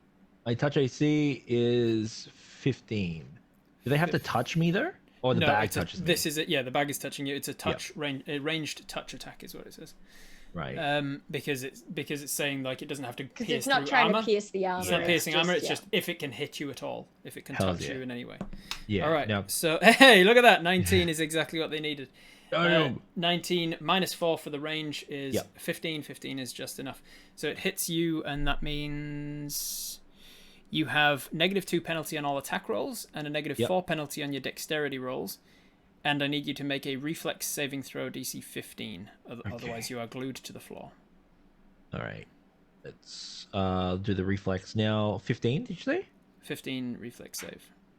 That's a 14. Ah! That's a 14. So you are glued to the floor, and you have those negative penalties as the Tanglefoot tar bag hits you on the ground and entangles you. So what were those again? I'll just write them down. -4 penalty to your dexterity checks and rolls, and a -2 penalty to any attack rolls. Oh wow. -2. It begins. Yep. Here they come, everybody. Get ready. Flying creatures, blah blah blah. Brace Flying creature. yourselves. A creature And that I'm is glued stuck to as the well. floor can break free by making a DC 17 strength check, or dealing damage to the goo with a slashing weapon. So there you go. You can slash the thing to get out, or you can make a high strength check to get out. Yeah. Otherwise, you're glued to the floor. Now, And you're glued action to the floor economy on our for 2d4 turns. rounds. we have quick actions, standard actions, move actions. Is there anything Swift else? actions. So the main ones something are else. move action and standard action, but you might have stuff that are free actions or swift actions as well. Oh hells yeah. And then there are things that you can do as full actions. Yeah. Now, And then there are immediate actions, which are kind of like Immediate actions, reactions. which are kind of like swift actions. But taking a swift action / reaction is taking an immediate action takes away your swift action on your next turn. yeah. Now, we only get one standard action per turn. Yes. Yeah. Okay. Cool. All I right. don't even follow D&D rules correctly. So this is just an absolute nightmare. It'll be The glue fine. will Everyone just hold on tight. the glue will become brittle and fragile after 4 rounds. So it'll crack 4 apart. rounds. After Now, if 4 I rounds. break it, do I lose the other the detriments, or are they there until? If you break yourself out, then you lose the detriments, I think. Okay. Cool. All right. I'm going to say yes. That was one of them's standard action, I assume. So they're going to use movement action to move. What do they got? Now they have got difficult terrain. Difficult terrain, yeah. And their movement is somewhere on here, presumably. If they've used... Most things are movement 30 speed, foot unless stated otherwise, and usually 5, 10, only 15, reduced in 20. speed for like heavy armor and stuff. 25, 30. All right. Then this one is going to do a similar thing. What is the other thing they can do? They've seen you're a spellcaster, so they're going to go with the Thunderstone. 5, 10, 15, 20, 25, 30. They're going to try and get over the edge here. They sort of clamber themselves over the wall into this person's front yard. And then from here, past your bear to you, they're going to throw a tiny stone called a Thunderstone. You can throw it as a ranged used to be attack my with a favourite range item. increment Me, of me, 20 feet. me. 1, 2, 3, 4. All right, that is 20 feet. You are within range. It's a ranged attack, and when it strikes a hard surface, it creates a deafening bang that's treated as a sonic attack. They don't know that you're necessarily involved yet. They've seen a big old bear and this guy, and this guy's picking up a horse. They don't like that. So he's going to actually go an extra increment. 5, 10, 15, 20. No, he's going to go there because then he can hit you guys in it. Thunderstone increment, 10-foot radius spread. 10-foot radius spread, so he can... I'm in danger. He's going to go between the bear. He's not going to get the orc in it. He's just going to get the bear and the druid. Fortitude save from you and the bear, please. 15, DC 15. DC 15. Yep. Very cool. With fortitude, did you say? Yes, yeah. Yeah. Okay. Pretty good at those. Nope. That's gonna be 13. 13 for you, and for the bear, I'll roll it. You tell me the modifier. That's a 3. That's a fail. So both of you fail, and you are both boom. This huge booming thunderstone goes off and deafens each of you for 1 hour. You are deafened Only for 1 because- hour. Only because I super love crunch, and we all know this. How's the horse that I'm holding in my hand handling the big loud explosion of noise? That's a very good point. The horse is not handling being picked up very, very well, and then also a big explosion of noise. The horse is in a. Is there like a Is there a condition I can give it, like panicked? Well, it can. It could try to immediately break free of my grasp with a combat maneuver to try and. Oh yeah, kick combat the faces maneuver off from that. the horse for sure. Let's do that. Agmai has to 18. make an animal handling check to just hold its legs still. Yeah. 18 on the dice plus its combat maneuver is probably going to be decent. All right, so I'm deaf for 1 hour. I'll still need to know what you get. Robert is Got it. I don't know what a Yeah, fucking 1 horse. Where do I have to look up a horse? Oh, I can find out. I can find horse stats. Let me look up Wait, I gave you the dice. bestiaries. I mean, Yeah, you gave me 6 bestiaries. They're all And- monster manual sized things, and you gave me 6 of them. I got a And that horse was right among here. What do you need to know like from the horse? 12. 'Cause I You got a literally horse. sent me 12 PDFs. And I'm like, and you were like, oh, here's the PDF that tells you all about Cheliax, and here's another one that tells you all about the fucking the Bellflower network, and here's another one, and here's 6 different bestiaries. I have And the I'm whole like, stat block I right here. regret everything. and you've not memorized them already? I've not memorized them yet. Dread has the horse. What are they? Yeah, because it's in the druids. What do you need from the horse? I need CMB. the combat maneuver something bonus. Bonus the CMB. I haven't- CMB. They haven't given me the CMB. Which is weird. You think I would need that being a druid that could wild shape? Is it I a haven't light or a found it. heavy horse? It's a It's heavy a normal horse. Wait, no, Sorry, it's heavy a horse? no, it's a light horse because it wouldn't be for riding or war. It's just for errands around town. What was the 5. 5? Okay. 5. All right, so 23. 23 fails. Okay, so it is freaking out and kicking out and stuff, but you are holding onto it tight. The horse is still in your grasp. All right, that is the brigand number 1 and 2. Have they got any other actions, swift actions or anything? I think that's it. We're moving into the Doctor and Bryn simultaneously. What are you guys doing? I think Bryn, you said you were running off towards a house to try and get into a house. Yeah, I'm gonna I'm gonna break into the nearest house. All right. While this entire combat is happening, I'm just gonna try and free some slaves. Wonderful.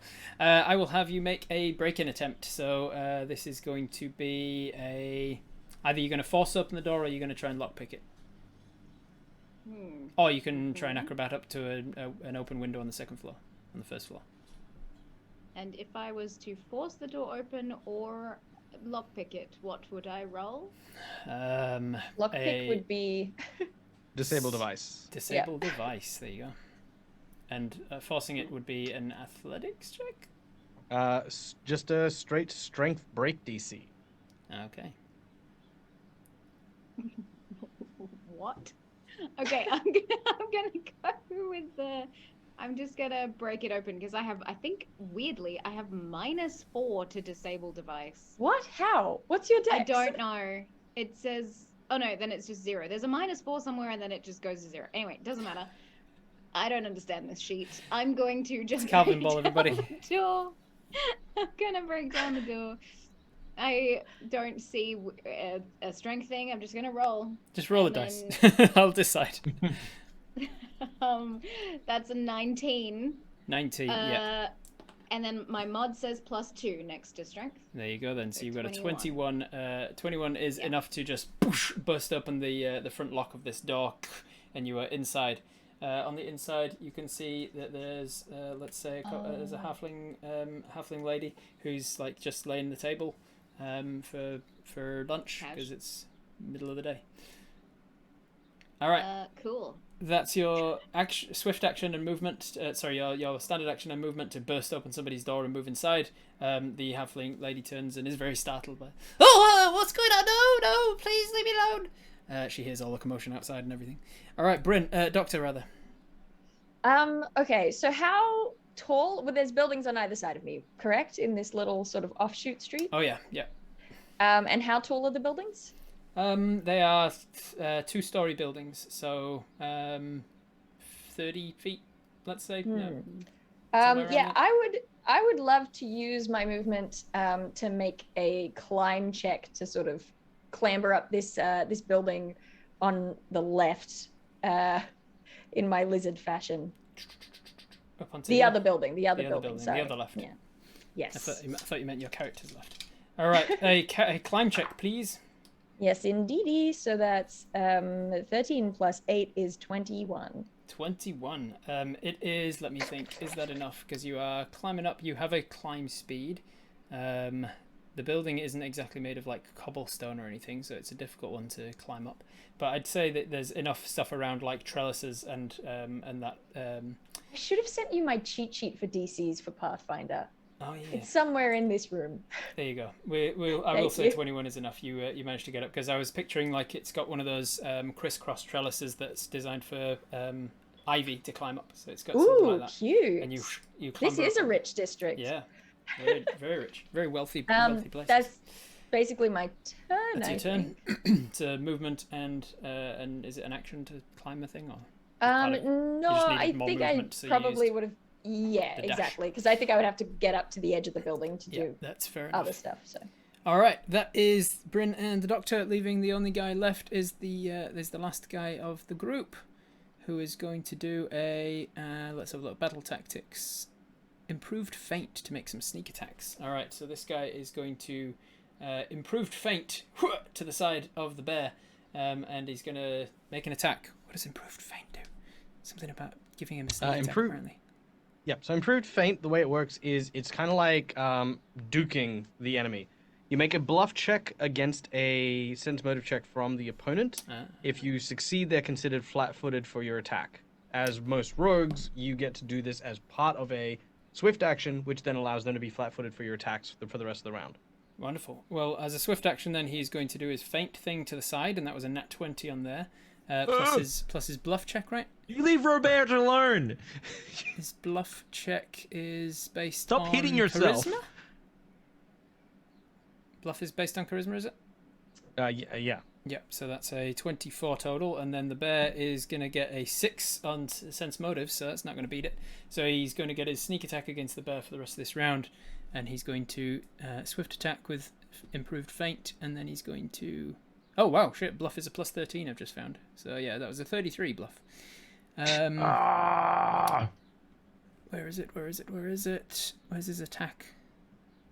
Oh, rapier. There you go. Plus 3. All right. So then he gets what kind of a bonus for this? I'm going to put this down. Well, normally the flat-footed is an AC based on their thing. So he doesn't get a bonus to his attack, but he does get extra sneak attack. Yeah. Okay. So what's Robert's AC? His flat-footed AC. Flat-footed AC was it was your not armor class, right? I don't know. No. Yeah, so it's under armor class. Armor class minus dex, basically. Armor class minus dex. Okay, cool. Let's go with 15. I think. 15? Yeah, possibly. I've got here for bear AC is usually it just says +2 natural armor. Yeah. So he would get that. Doesn't have a normal AC so there. Doesn't write out its AC. So Okay. its AC would be Yeah, I saw it. Yeah, so 10 plus. Let's just say 10 plus 2 to 12. I'm assuming a grizzly bear. Yeah, grizzly. I thought grizzly as well. Yeah, so 16 AC minus 1 for dex, so yeah, 15. 15. Yeah, okay, oh, wow, that seems Yeah. very high. 16 dex. All right. He misses then, I think. Yeah, I'm pretty sure he misses. Although, yeah, that's it. He tries to duck to the side. He strikes in, but the bear's got some very thick skin apparently, and it doesn't hurt him enough. He can do disguise self, prestidigitation. I think those are all things. That's all he can do. That is him striking out at Robert. Robert. He's striking out at Robert. Couldn't kill off the bear, so you didn't have to play the pet. Yeah, I know, right? Back to the top of the round with Ash and Robert. Okay, so actually, Ash. Yeah, go, sorry. Actually, because you delayed your action, your initiative moves to your new location. He didn't. Did you know? Oh, I didn't do it. No. Oh, I talked sorry, about my it, but I didn't apologies. do it. My apologies, but yeah. No, I didn't do it.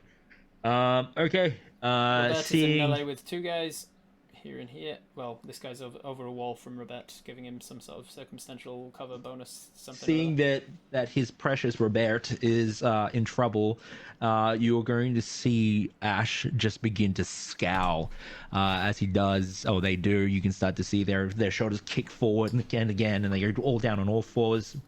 and suddenly you start to see their face become more bristled.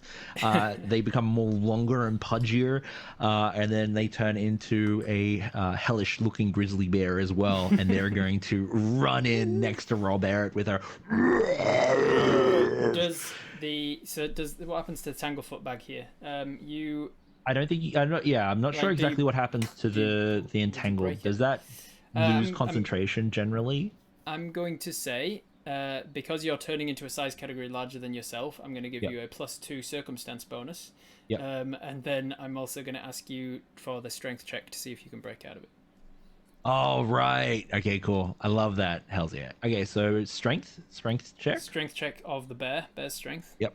Oh, bear strength. Okay, shoot. Okay, where'd I put my grizzly stat? There we go. So we're gonna go with the bear's strength, which is huge.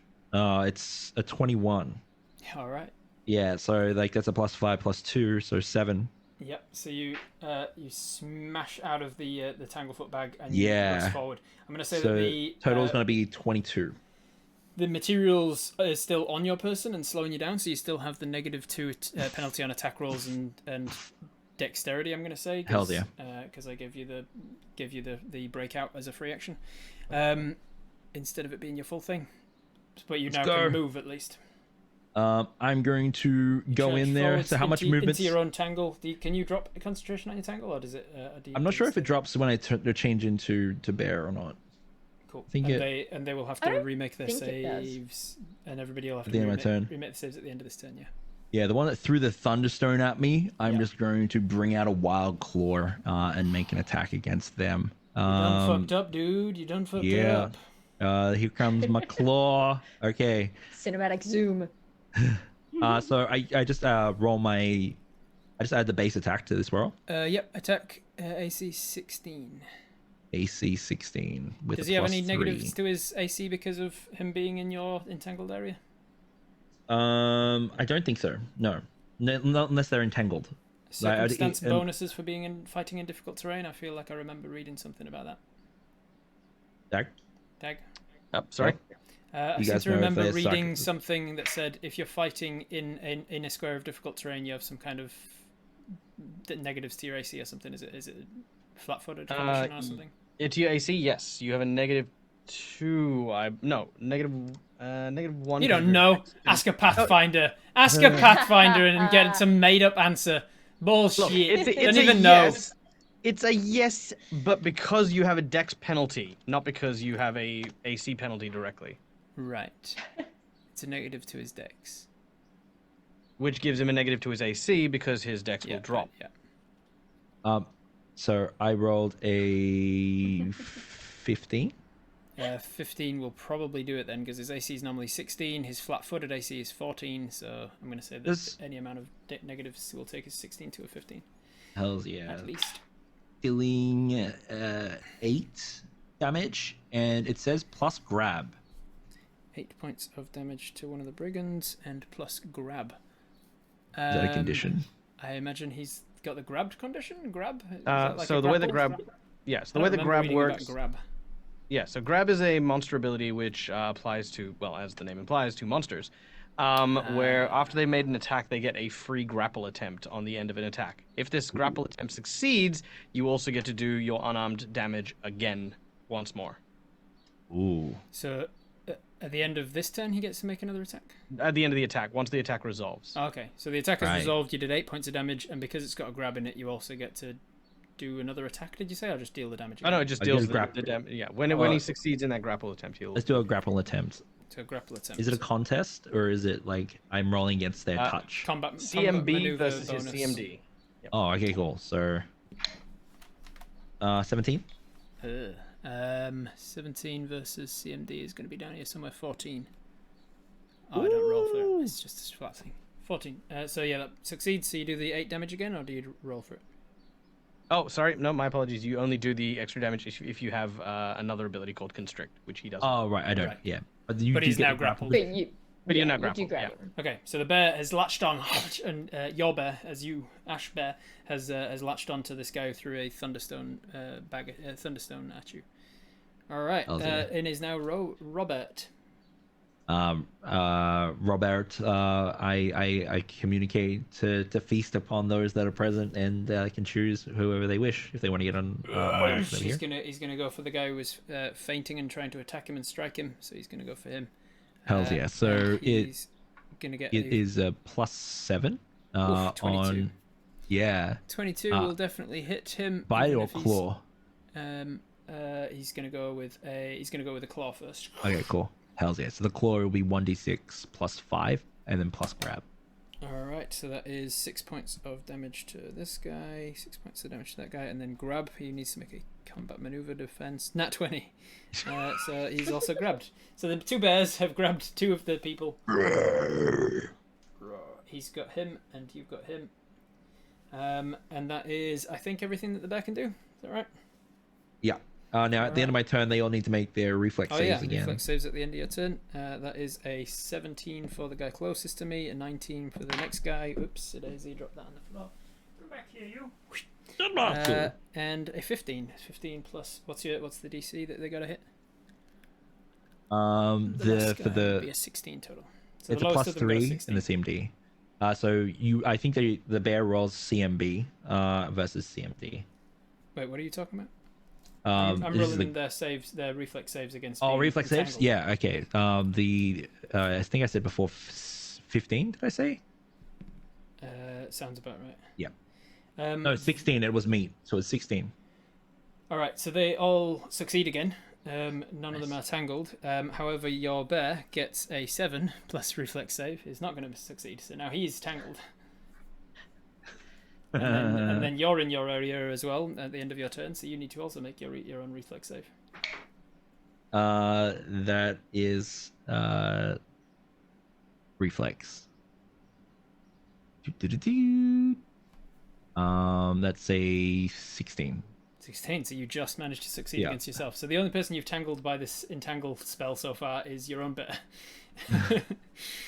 As we whoosh down the road to Agma. Agma, you're a little further down the road. You are holding a kicking horse, a struggling horse and cart, and you're holding it above your head in a feat of Jean Valjean's strength.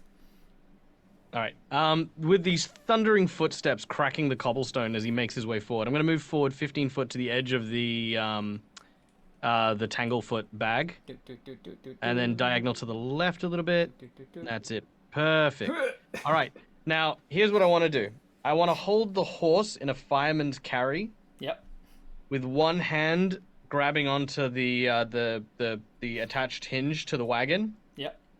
And I want to swing with a hammer throw lean and use the wagon as a flail and smash it down onto that guy. Onto this guy right here. Onto that guy right there. All right. You tell me what you need to roll for that. It's a melee attack with a -4 penalty for an improvised weapon, and further -4 because it is a oversized weapon, which I imagine a wagon would be. Oh yeah. So you've got a -8 to the attack roll, and he's flat-footed or something, so you're going against his flat-footed defense. That is correct. However, I also get a positive because of my raging. All right, here we go. Now, is he? I mean, he's not flat-footed. Never mind. Is he expecting this? He's. I mean, nobody's expecting this. Nobody's expecting you to use a cart as a flail. So no, he's not expecting this, and he's currently in melee with a bear who is raging and mauling his captain. That's okay. Flanking has to be opposite side, so that's fine. Right. Because for unrelated reasons, I also have sneak attack. That's a gigantic raging orc that can turn into a half giant, and he's sneaking. Surprise! All right, so that is 25 to hit. 25 hits. Even with the -8? Yep. How? Because my strength is currently 30. Holy shit. Jesus Christ. Okay, I'll take your word for it. And 30, and then I get bonus because of my Blessing of Strength that I cast earlier on as well. Right. Okay, so in addition to that, you get to decide what the damage is. I get to add my strength to it, strength and a half because it's a two-handed weapon. But as far as damage dice size goes, as far as damage dice size, well, what's the biggest weapon that you can do? Like, is it 2d6 or something in regular weapons? Regular weapons, you're looking at great sword for 2d6. There is one very obscure weapon called the Great Cleaver that is 3d6. I hate it to bits, but it is there. Cool. It's going to be above the damage dice of a regular weapon, so 4d6. Yeah, I'll take it. All right, 4d6 plus strength and a half. It's a weapon that's got a -8 to actually hit with it, and only you're capable of wielding it in this moment. So I figure like a lot of damage cancels out the unlikeliest of hitting. All right, so that is 30 points of damage. You got 30 points of damage on 4d6 plus your modifier. Yeah, all right. So I've got a plus 10 to my strength, which because it's two-handed, it's strength and a half, so that's 15, plus my plus 1 from my blessing of strength. All right. Well, he is annihilated, squished. You overkilled him by his entire health again, and he goes down with double the hit points. It takes him to more than negative his Constitution modifier, which is enough to kill him, right? His Constitution score, sorry. Which just is just a straight up squish. He's just a big puddle of blood on the floor, and the cat smashes, obviously. Good. I then put the horse down as a free action and let him run off into the street. The horse is going to make a kick attack at you as he tries to. It's two horse. It's two horsey. What's your armor class, and what would a horse's attack modifier be? Dread, can you bring up horse again? Attack modifier. Yeah, for a kick, hoof attack or something. For hoof attack. Shoot. It's for a hoof attack. It's got a +2. So yeah, they haven't given me like actual CABs. I think it's because I need to refer to another table that's above. So with a +2, that's only going to be a 12. So it sort of kicks out and then just runs off. That would do. Yep. Runs off down the street. The horse is gone for now. All right. That is Agma's turn. It is now the brigands' turn. One of them's dead. The other one is captured by a bear in the jaws of a bear who's just turned. What the hell can they do? There's not a lot they can do in this moment, can they? Potion of cure light wounds. Puny gods. Yeah. They're looking wounded. Should they drink a potion of light wounds to see if they can get through this? Seems moot. Under tactics, it doesn't say what to do if they're mauled by a bear. It says they didn't consider this scenario. You joke, but it's Pathfinder. I'm genuinely surprised they didn't. The warrior snipes with arrows until her foes are close. I think it counts as being close, right? Yeah, definitely. She's in your mouth, right? So that's pretty close.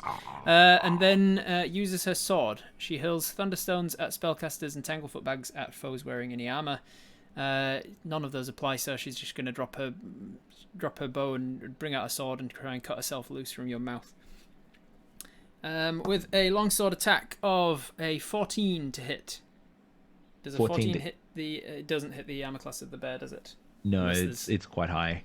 Any bonuses of being up close and like in point blank range or anything? I don't think so. Okay, so a bear has a +2 plus a 4, so 14. Oh, 15. Oh, you said 15. We decided it before. It was 16.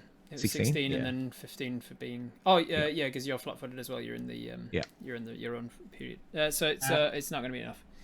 Strikes out with the sword, and the thug's sword's just not doing enough. That is the brigand's turn. It is Doctor and Bryn.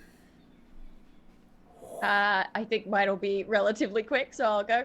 I'm just gonna sort of poke my head over the edge of the thing, and he's sweating now. He's out in the sun. He's just had this climb. He's gonna stick his head over the edge, and it's almost like he's got something that wants to come out of his throat, and technically I'm just casting Scorching Ray, but flavor-wise, it's like some kind of an oil shoots out and is ignited as it leaves his mouth. So I'm gonna cast Scorching Ray.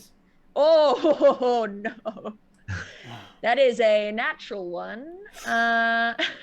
Now, as I understand it, Pathfinder doesn't have any official rules for fumbles on nat ones, right? There's no official rules around rolling nat ones in combat. They are optional rules, and if you would like, I do have Fully a Pathfinder I have Pathfinder critical hit and miss deck right no, here. Rob, I in want you to person. listen to me right now. It's fully optional. Oh, I'm taking the option. These are Pathfinder rules that you don't Yeah. have to learn. Yeah. I'm taking the option. No, but just think I want for you a to. minute. I want you to vomit flaming oil onto a bear. That's what I want. That's what I want right now. This is not what I wanted. This is not what I planned. When I was making this character, I didn't expect to do this. Oh dear. All right. So Dag's run off to get boy. those rules. Meanwhile, simultaneously, Bryn is Oh, inside no. with a halfling woman, terrified as she's Yeah, sitting at the I'm table. gonna just trying to convince the halfling to come with me and sneak out the back of the house. What? What do you mean? I'm going to need some kind of a charming persuasion roll of some kind, I think, in this situation. Sure. Something along those lines. Let me see what I have.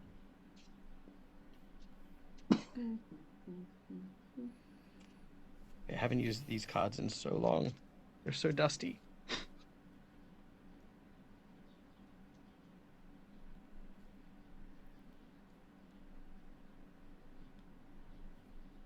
Okay, can I use my bluff?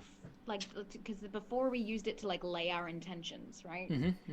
That was how bluff was used, not to actually lie. Not to lie, but to purvey but to, intentions. Like, convey my intention. But that was because that was the reason it's using bluff for that, is that he was doing it like wink wink. He was trying to convey a secret message. Yeah. So you use bluff when you're trying to convey a secret message to somebody. If you're outright telling them that it's, I think, persuasion or diplomacy or something. Well, what would you I guess diplomacy then, or intimidate? You could. Yeah, I mean, you could intimidate Yeah, them. it depends on your approach. You could use intimidate. You could use diplomacy.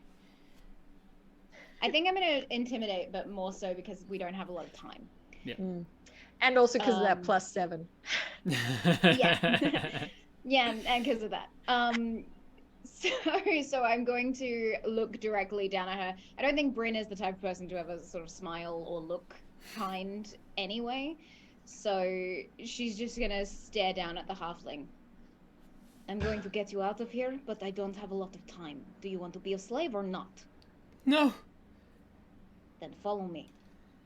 And she immediately just picks up. 11 plus 7, so 18. She immediately picks up a knife from the table and begins to follow you. 18 total. Yeah, didn't take it wasn't a high DC. She was happy to not be a slave, and as soon as she thinks that that's what you're offering at the very least, boom, she starts to come.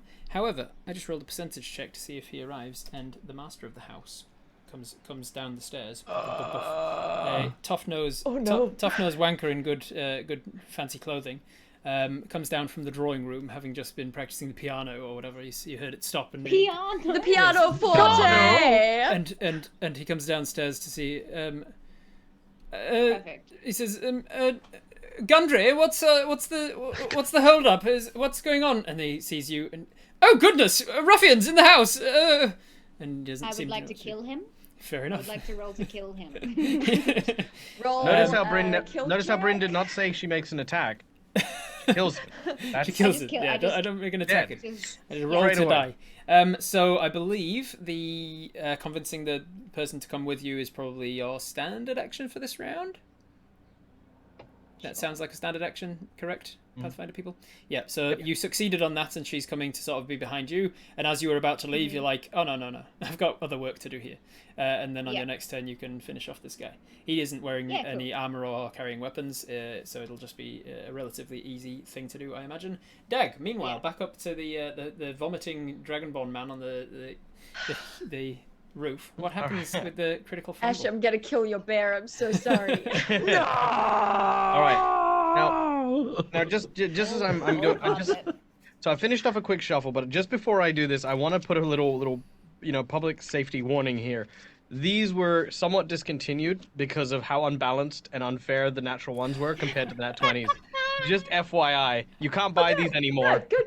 Yeah. Fill the chat good, with great, love yeah. for Robert. Good. Yeah.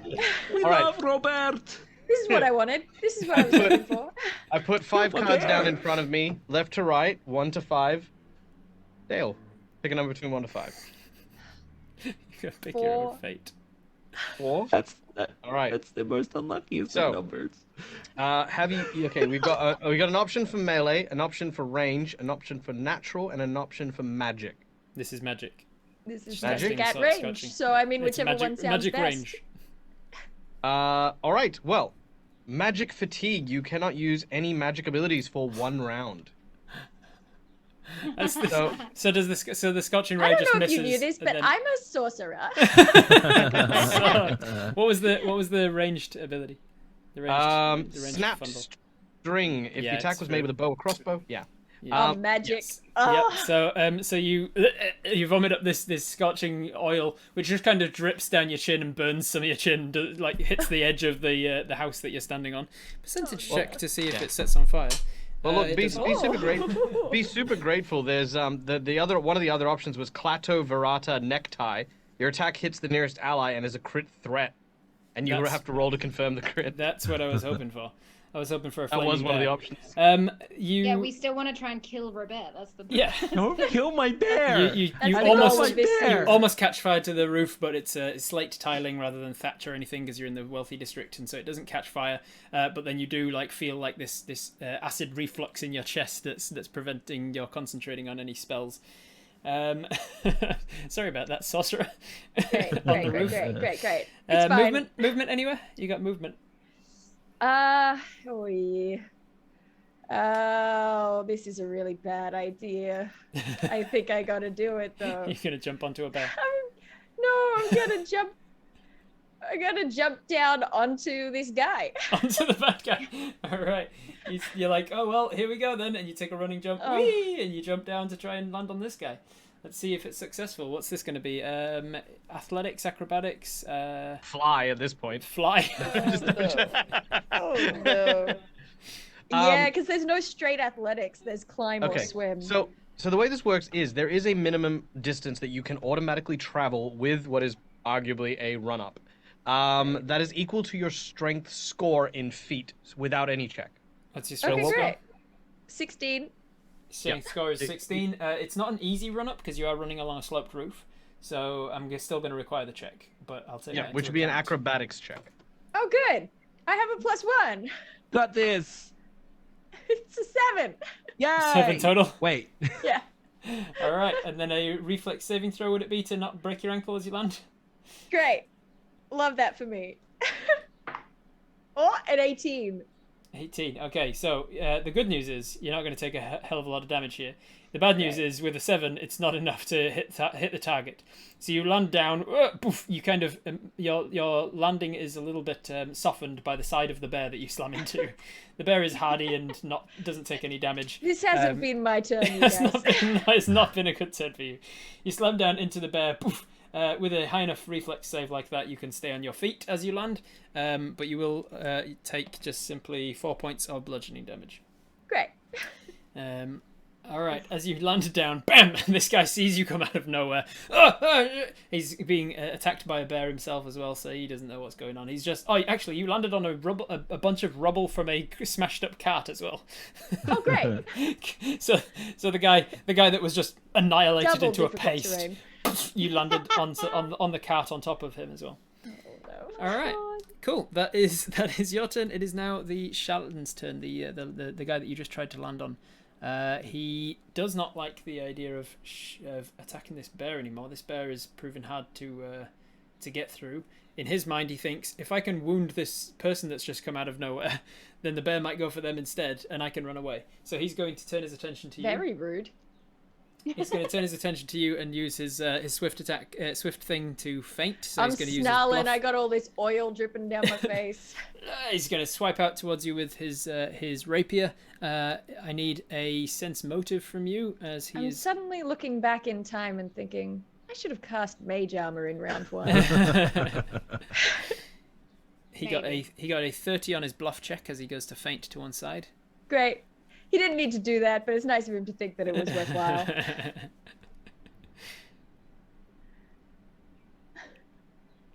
I am a professor. I am a learned I just imagine Doc Grand whimpering that. Just I'm a doctor. I'm a professor. Just getting clobbed. Oh. This is just falling off the roof. What was your sense motive?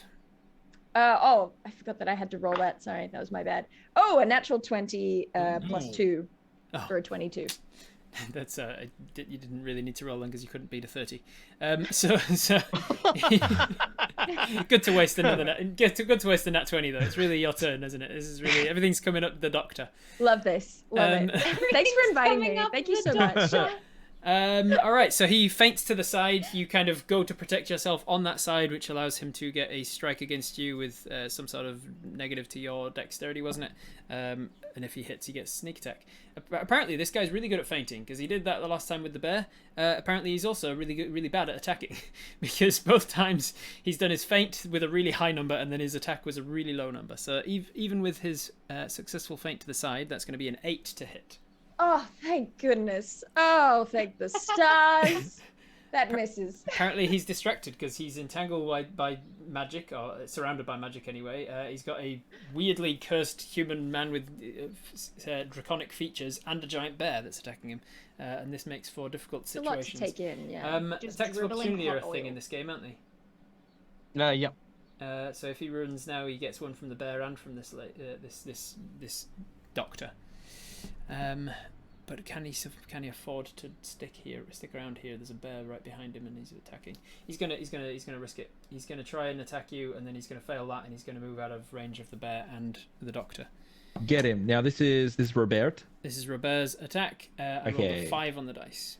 5 on the dice. That should be. Oh my gosh. So I have to build the bear. Just so you know, I have to build the bear. Like, yeah, so there's a shop for it. So there's a workshop for that. So the attack, the bonus attack is shoot, doesn't have it here. Oh boy, it doesn't have it here. It'll probably be the other stat block was much easier to use than this. Hold on, wait. Okay, sorry. I can do the mental math. Watch this. Okay, so you've got a bear, right? You've got 5 levels of druid. Yep. Okay, so that is 2, 3, 4 plus your level 5. You thought I was going to attack you on the left, but I'm going to miss you. So you got a plus right. 7. You've got a plus 7 to your attack with a plus 4 to your damage. With an additional, with your bite is a 1d6 and with your claws is 1d4. So plus 7 to the attack. Correct. Plus that 7 takes to it to attack, a 12 to attack. 12 will miss his armor class even cool. even in this difficult terrain. Write down plus 7 for here. Dr. Gideon Gundry. What are you making any sort of attack of opportunity as he leaves your melee? I'll say no. Because really sure. I'll make an unarmed attack with my total lack of anything. I feel like the doctor backhands people. Why not? Yeah, I see that. Yeah, that's a 12 to hit. 12 misses. All right, this guy manages to get away from 2 attacks of opportunity. 5, 10, 15, 20, 25, 30, and he is out of the range of the entangle spell, and he can start to run properly now. That is his turn. It is back to the top of the round with Ash and Robert.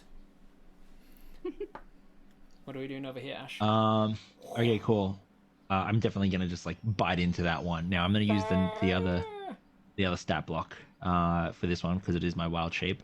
I'm going to make an attack against this tasty morsel. That is going to be a 18 to hit. That hits. All right. Oh, and what's the oh no, it wouldn't have been an 18 on the dice. I was going to ask what the crit range is of bear claws. Oh, does that doesn't have here? It's only it's a 6. 6 points of damage. All right, Yeah. that one had taken 8 already. It takes him to 14 or 15. So for brevity's sake, that's enough. What do you do? I look over to Robert and I'm gonna gesture towards the one that I'm currently on. It's like trying to strike you with its long sword. Yeah. You just get to the one that you're on. He understands it perfectly. Yeah. Is he gonna come and? Yeah, he's gonna help me take out this one. He comes over and between the two of you, you just latch onto both sides and like a Christmas cracker. It's coming! It's coming! Like a what do you keep calling them? Trying to They're hope buns. bonbon. They're not. Yeah. Making up words as if it's going to catch on. They're not Like a bonbons. bonbon bonbons, or a Christmas Christmas cracker. bonbons. You pull this poor brigand apart. Blood drenches over the. Let's roll a street. d20 to see who has the bigger one. Who goes the big- oh yeah, who goes the biggest? I got a 15. I got a 3. Ah! You beat Robert in your Christmas cracker pull for now, but For we'll now. see. Christmas time, we'll see.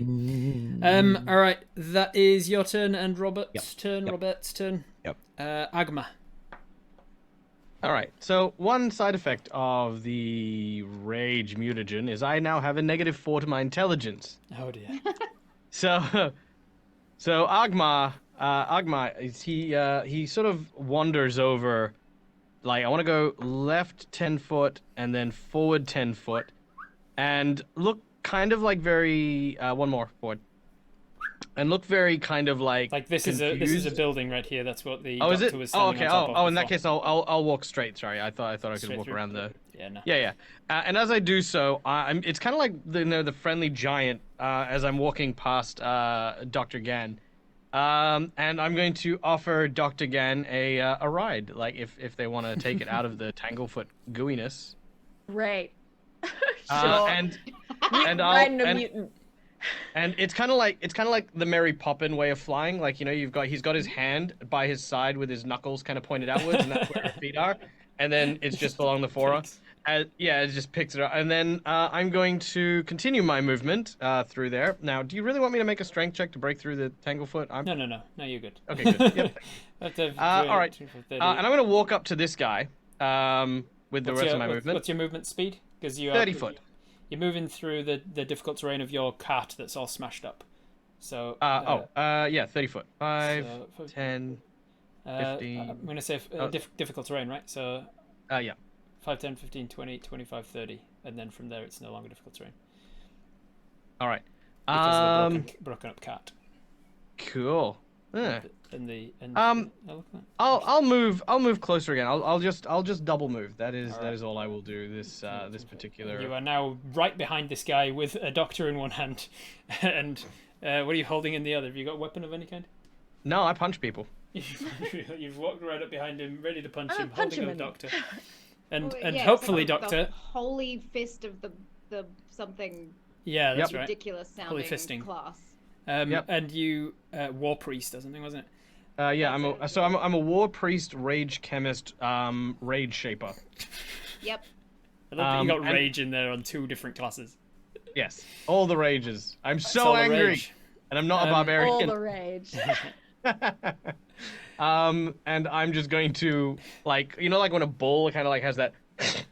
Like that's basically all I'm doing while standing over him. Doctor, and I'm going you hope to God that you're not in his dominant hand and he doesn't think of you as a weapon in the same way that he just used the cart, because he's now holding you up and he could easily slam you down on this guy.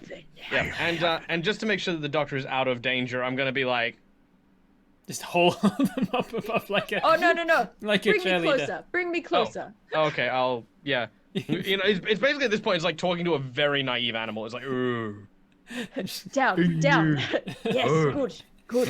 All right, Agma, that's your turn. It is the brigand who is dead. The brigands are all dead, so it's now the doctor and Bryn. Would you like to go you're, first? Doctor, you're being brought down within melee range of this guy. What do you want to do?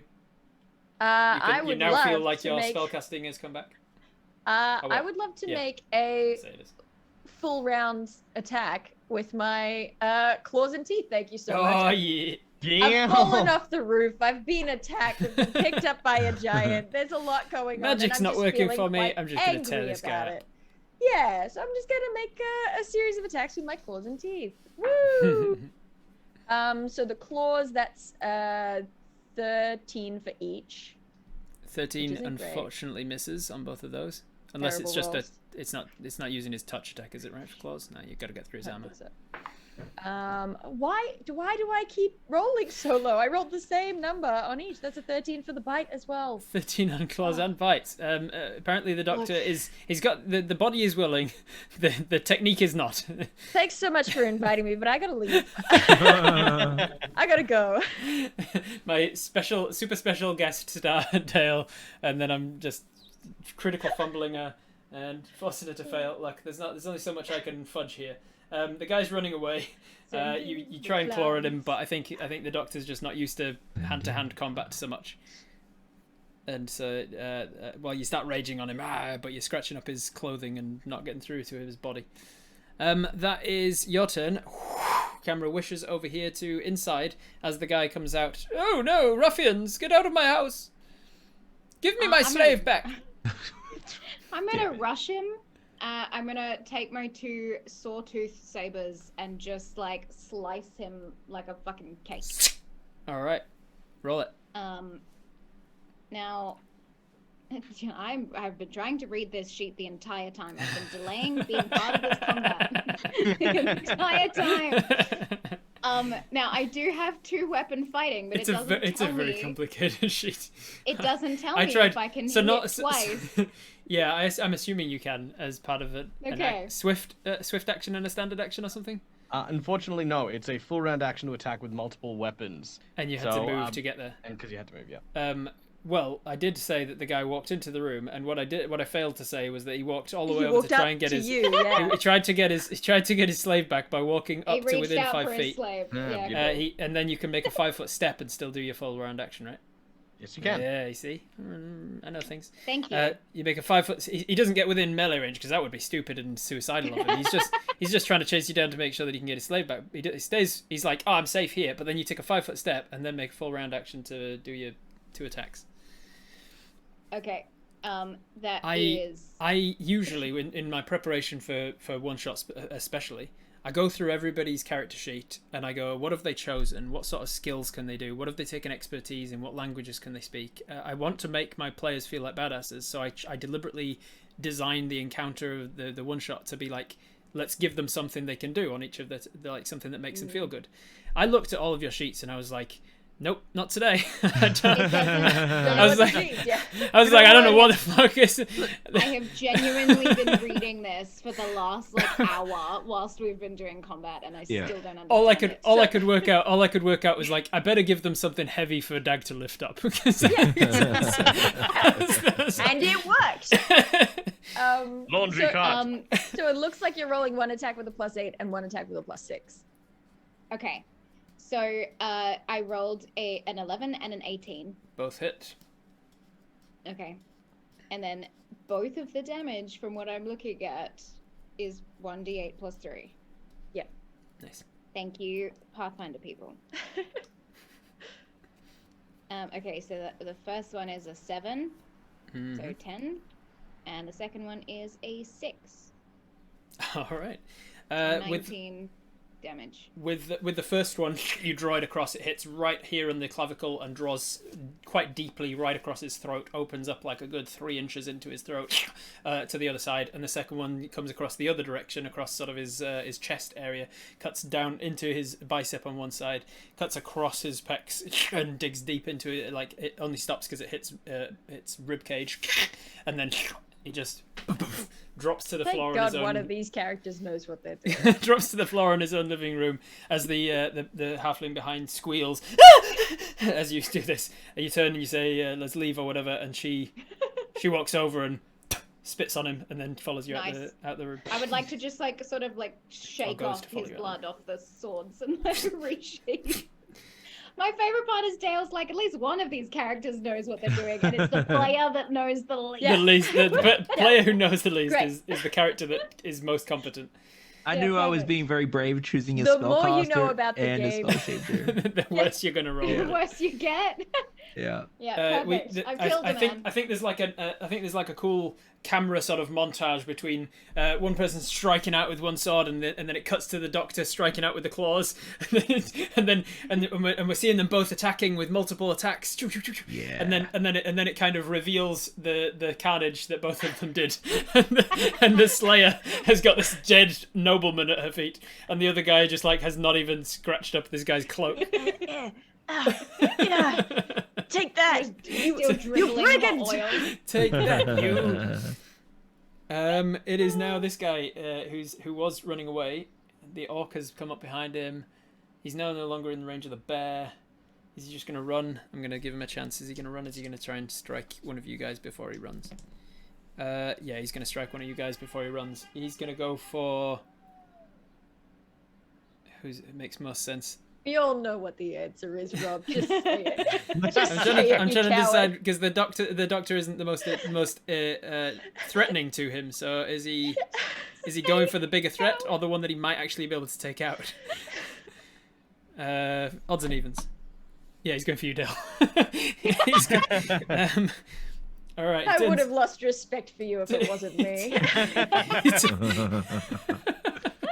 He turns around. Oh, okay. So he does really well on his bluff check again. You can't possibly beat a 30. So he's going to try and get that sneak attack on you. He dodges to the side, ducks down to the left. 18. Here we go. 18 plus stuff. That'll finally hit. So now he gets his sneak attack. Here we go. All right. How does sneak attack work? Oh god. 2d6 for sneak attack. Another d6 for. Oh, and 18 is his crit range for his rapier. So he might. Oh no. He might crit. 18 hit your armor class. Very much. Confirms the crit. Here we go. All right. So Yeah. I mean, no. we're not doing brutal criticals because we're using Pathfinder rules officially. Yeah. Are we using crit cards? Yeah. Oh yeah. Yeah. We used the crit fumble before, so it makes sense. We're consistent. All right, pick a number between 1 to 5. Dale. Dale, you having fun? Thanks for coming. Are you glad I invited you? Well, here's what we didn't tell you is that the way that I get written out as the special guest this episode is that I die. I just make sure that I've got no way of like writing off one guest before at the end of each episode other than to just kill them.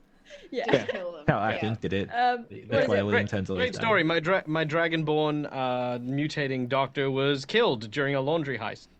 Right. That's just like me. We stole some laundry and it ended up in my death. Okay. All right. So I have to pick a crit card, don't I? Out of 5. 1 to 5. 2. Number 2. Number 2. All right. Is this bludgeoning, piercing? It's piercing, obviously.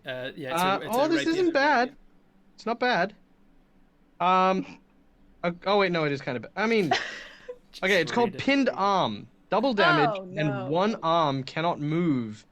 Right. You need to make a Doesn't make a DC 20 difference. strength check or a heal check to be freed from being pinned. Oh. So he's So stuck basically, his rapier which- into your arm and you can't move that arm until... Well, actually, I'd even say that maybe he's actually pinned Dr. Gan's arm into my arm. Yeah. So Gan and you are now stuck together with his Great. rapier blade. And how much damage? What's this monster amount of damage you're about to deal with? Gan is doing this as the Agma's. All right, so I This is how my double the day's damage going. still as part of that, Yep, it is and double I double the dice, or I double the damage on the dice. double the dice. Double the dice, cool. So including the including the sneak attack. Not including sneak attack, no. It doesn't double sneak attack. Okay, that's good. So it's just the extra d6. Dale. Goodbye, Oh, and everybody. the strength and the static bonus. Doubles the static bonuses as I well. want you to remember in this Okay, that's moment good. that my hit die as a sorcerer is a d6. Well, he's rolling 4d6 minus 2. 4d6 minus 2. Oh no. How many 6s? Only 1 6, Okay. but the other 3 were 5s. Oh, good. So that's 21 minus 2, 19 points of damage. Great. And Love the fall that. from falling off the building. So great. What are you down to? I am down to 17. Okay, you're still surviving this. You're all good. I took the toughness feat.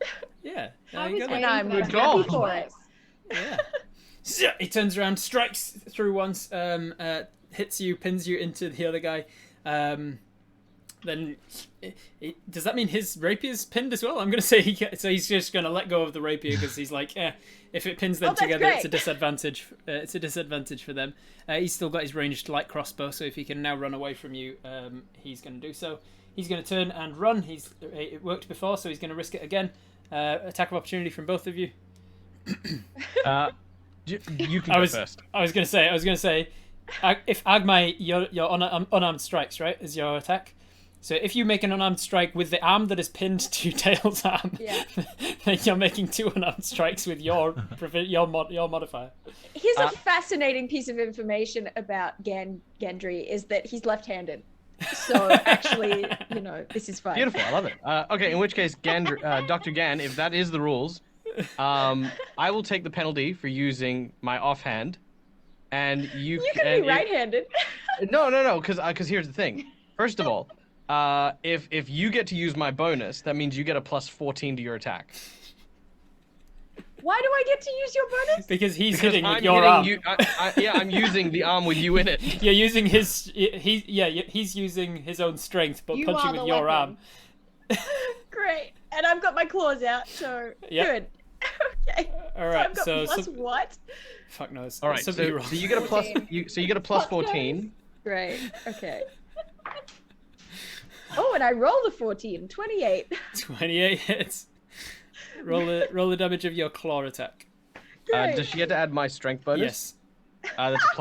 That's a plus 11. Great. Cool. So that's Plus 13. 11. He's got 15 health left. Did you say 13? You rolled a 2 on the claws. Yeah. So it takes him down to 2 health left still. So again, I'm gonna say for brevity's sake, you definitely knock him Unless and I add stumble my him. strength as well. Oh yeah, you add your strength as well. Great. Then it's more than that. 16. All right, how does this last guy die as the 2 of you double team this guy as he runs? Agma just pushes my claws through the dude's back.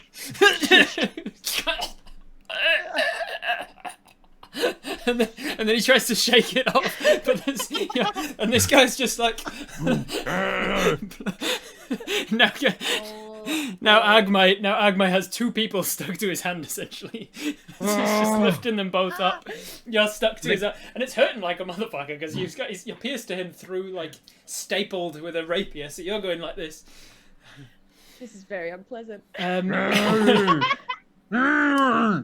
Meanwhile, the competent one among you exits the building with a freed, liberated slave in tow.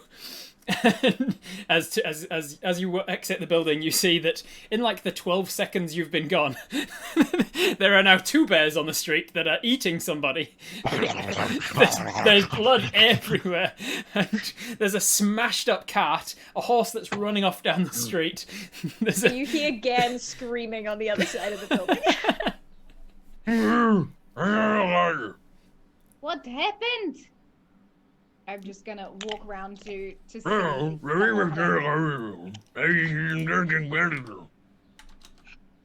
pulled the rapier out to unpin them from each other. Ooh, ow. Okay.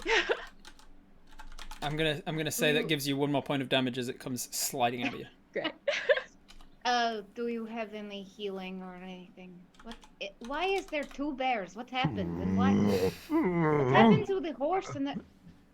I'm Is going that man a to. puddle of blood? Okay. I'll go up and I'll look up at Can anyone doctor. communicate with me right now? Look, I'm gonna just What's place happening, one. miss? I'm scared. the important thing to focus on is that the distraction was a success. I'm scared, miss. What's happening? It's alright. We are going to liberate you. I promise that these people are competent, but we need to leave right now. He picks up his cracked glasses, he rushes over to where his bag is and checks that the idol's still inside. Good. Oh yes. You see Ash sort of like bound up towards the doctor and then sniff at the wound. And then you're going to see I'm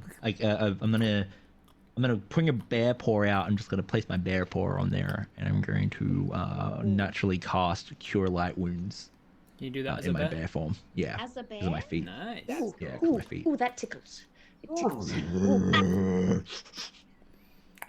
Up to you, Bryn, comes Robert, who sort of is interested in this newer member of the party, this halfling, and kind of tries to nuzzle past you to get to the halfling. And out of his mouth is like smack a his nose. forearm.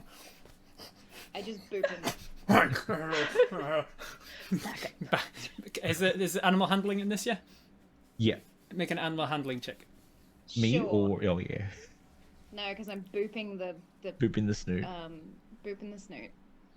Is Says- animal handling a thing? Where do I find that? Healing 1. Oh, handle animal. It's called handle animal. Oh, there we go. I have no plus to that. Do I still roll? Yep. No, it's a trained is it only on the- skill. Oh, so no, you can't. Trained so, only. I'm really bad at it. So you just try and smack him on the head, and it seems he sort of goes up onto his grizzly bear, kind of up on back legs. It's trying to Intimidate the bear. you can try. This is going to be an intimidate off. Yeah. All right. How does the cure lesser wounds work? Is there a dice that I'm meant to roll, or You, so I There's believe no- it you should just- be. You said cure light wounds. yeah, cure So less, it's- yeah. It's 1d8 plus Oh, gosh. 1 point per caster level, so Uh, 1d8 so- plus 5. plus 5. Okay, cool. All right. So I roll the d8 Oh. now. 10.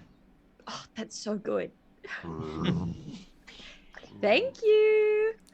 What was your intimidate? I rolled a 19 plus 7. Oh, that's good because I rolled a 17, and I don't know what the bear's intimidate is, but it's not going to be that good. So you the bear you boop him on the nose, and he don't like that. He stands up on his grizzly bear back legs, and he's kind of roaring, and he's got this guy's forearm dangling out of his mouth. I pull the forearm out of his mouth and I take a bite, just making direct eye contact with the bear. And That's then I messed throw it up. away. He AJ, goes that's down messed to- up. That's fine. That's I don't awesome. eat it. No, just bite It's it. just a fuck This is with mine the now. bear. Yeah, this is my food, and it works. He lands back down again, and then he turns and walks away back to. I'm gonna go back to over Ash. and just start wrestling Robert in bear form, Ash and Robert start wrestling on the street. tumbling each other. As I'm just need gonna I remind clap you, the attention. you're in the middle of. It's the middle of the. Yes. It's like noon, Yeah. and and you've just killed a bunch of people, and now there are inquisitors on their way, most likely. So Yes, and I've learned a valuable lesson today about not fighting inquisitors. We should leave. yes. I would also like Agma is in a dress. you've Oh, the now opened up. disguises. You've now opened up the laundry bag. You got some drugs. Because I still have the -4 intelligence for another minute. So so he watches because the last thing he remembers is I got this to put on self. So I am now wearing a bright blue polka dot dress, which is now and this like kind of like hat, and I've just got this huge orcish grin, with my broken teeth, as I'm very proud of myself. You guys see this? What do you do in response to seeing Agmai in a dress? I ignore it. I turn to the halfling and I'm just like, we're going to get you out of here. Thank you. Please, quickly. All right. If we're done putting dresses on and wrestling with bears, we need to go. One of the bears comes rushing over as well, and you Might set I off. recommend someone with knowledge local? Yeah, try to knowledge find local. us a Lead the good, way. You're in the right district. You need to find Princess Street. All right. I will roll. I know local. I built my bear, so I have more information now. Okay, good. And they get 14 feats. Sorry. 14 plus 8 for knowledge local. Okay. Do I know the way to Princess That Street? is sufficient. Yeah, you know the general gist of the direction, and what's more, with A22, you know that the sort of the back streets that will take you there.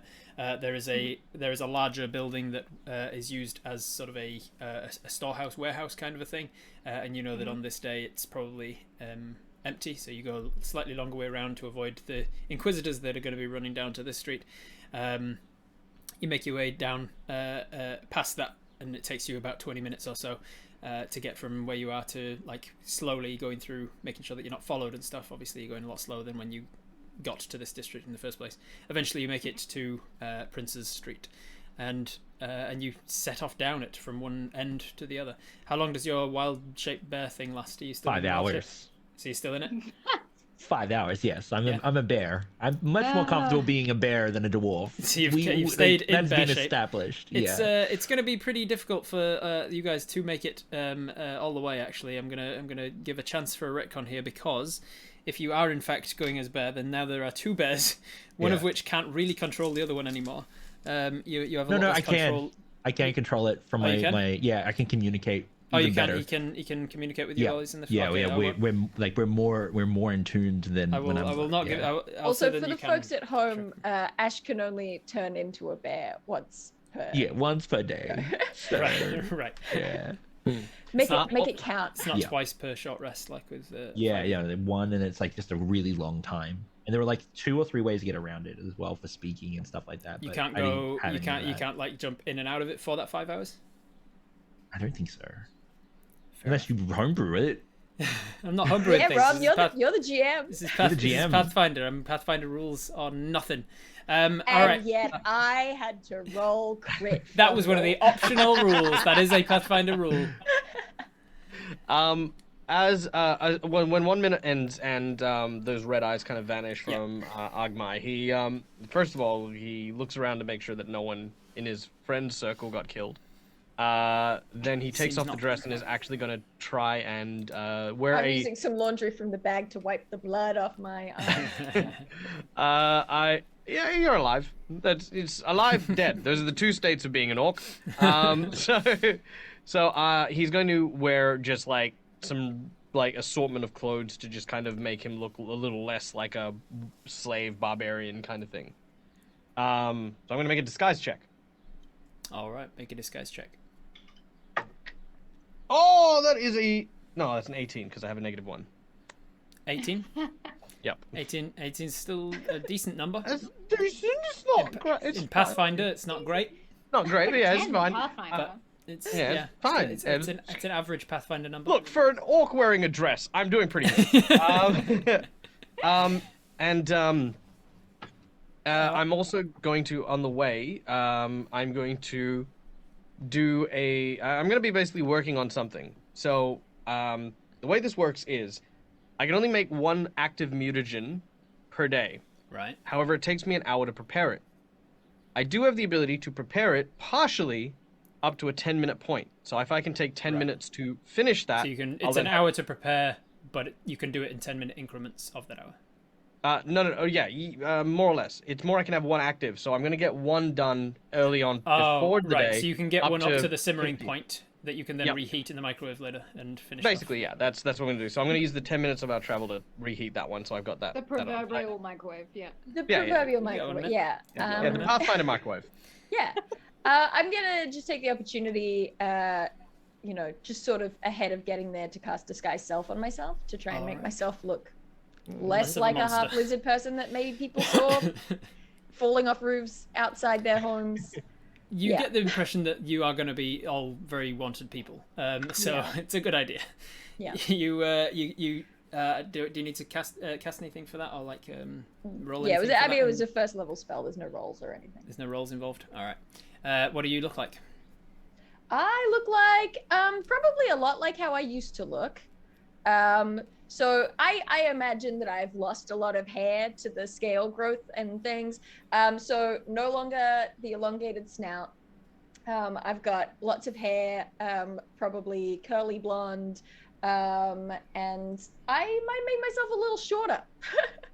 All right, just a little less conspicuous. Yeah, just Very some good. guy. You're just some guy, just trying to blend in. I'm just some guy walking around with a giant orc in a dress and 2 bears. Yeah, it's fine. Don't even worry about it. Nobody, not drawing attention to anything. Don't even worry about it. And I'll have you know that I'm Mrs. Battersby while I'm dressed up. Thank you very much. Mrs. Battersby. I'm still an 18. I'll have you know. All right. And Mrs. Battersby and 2 He's been bears. doing character work. That's it. How does your character know how to do that accent? How does your character? Well, because I'm a performer, innit? Because I'm a gladiator, I actually have performance. Because I'm a gladiator, I know how to do accents. Is your argument? But regardless Every Christmas, of the gladiators do a pantomime. Okay. Regardless of the accent, you've been speaking in 1-syllable words. Yeah, true. The accent and the vocabulary change. Way more vocabulary. It's just been putting that was the character all Well, that's along. good. The real This is his real. Pathfinder. That's because people want to believe what they want to believe when they look at an orc in it. I mean, no one's gonna ask some orc with a Scouse accent to fight with him in the arena, hey? So you feel like yourself when you're in this character. You feel like yourself when you're Mrs. little more. Battersby. Like Mrs. Battersby's the real Mrs. you. Batterby. Yes, and it's you... a little more. I'm discovering myself every day. No, actually, truth be told, he is a lot more intelligent than he lets on because he comes from a place called Freedom Town. And I wish I were making that up, but there's actually a place called Freedom Town. Freedom Town. As the only place you'll probably find like. Is it like a fantasy equivalent to like America? Or something? No. It's actually in it's in the Orcish nations of Belkzen, and it's where orcs want to be free to not be big, mindless, warring tribes. They kind of want to meet people and do stuff, and that's why his intelligence is actually not that low. But again, much easier to sell. He's been lying to us the Wait. whole time. Yeah, cool. I was joking when I said that the other thing was the performance, but what you just said makes that sound like that's pretty legit. Oh yeah, this character has build, but he's got like lore chops. I got my lore chops in. He's got lore chops. Not pork chops. All right, you are on. Oh my gosh. You are on Prince's Street. Thank you. You need to look out for what exactly? A blue flower. Yes, a blue flower, a blue bellflower particularly. Yeah. As it will denote where this meeting is. So as you walk up and down the street looking for this blue bellflower, I'll have each of you make The two bears and I Yep. sniffing around. Yeah. perception or investigation checks, your choice. I'm gonna do a perception. This isn't I think why investigation. this can't be happening to me. What is happening? I rolled have another you- nat one. What have you Oh done my to the God, dice Dan. I gods? rolled in that one. Oh, Wow, no. we get stuck at this point It's apparently. true. I got So- 25. Thank goodness. I imagine Agmai like steps on his dress and then like flips over and falls onto Dr. Gan like. Ugh! Yeah. I can't smell anything. I've still got the smell of blood up my nostrils. It's- Your arm is throbbing in pain. yeah.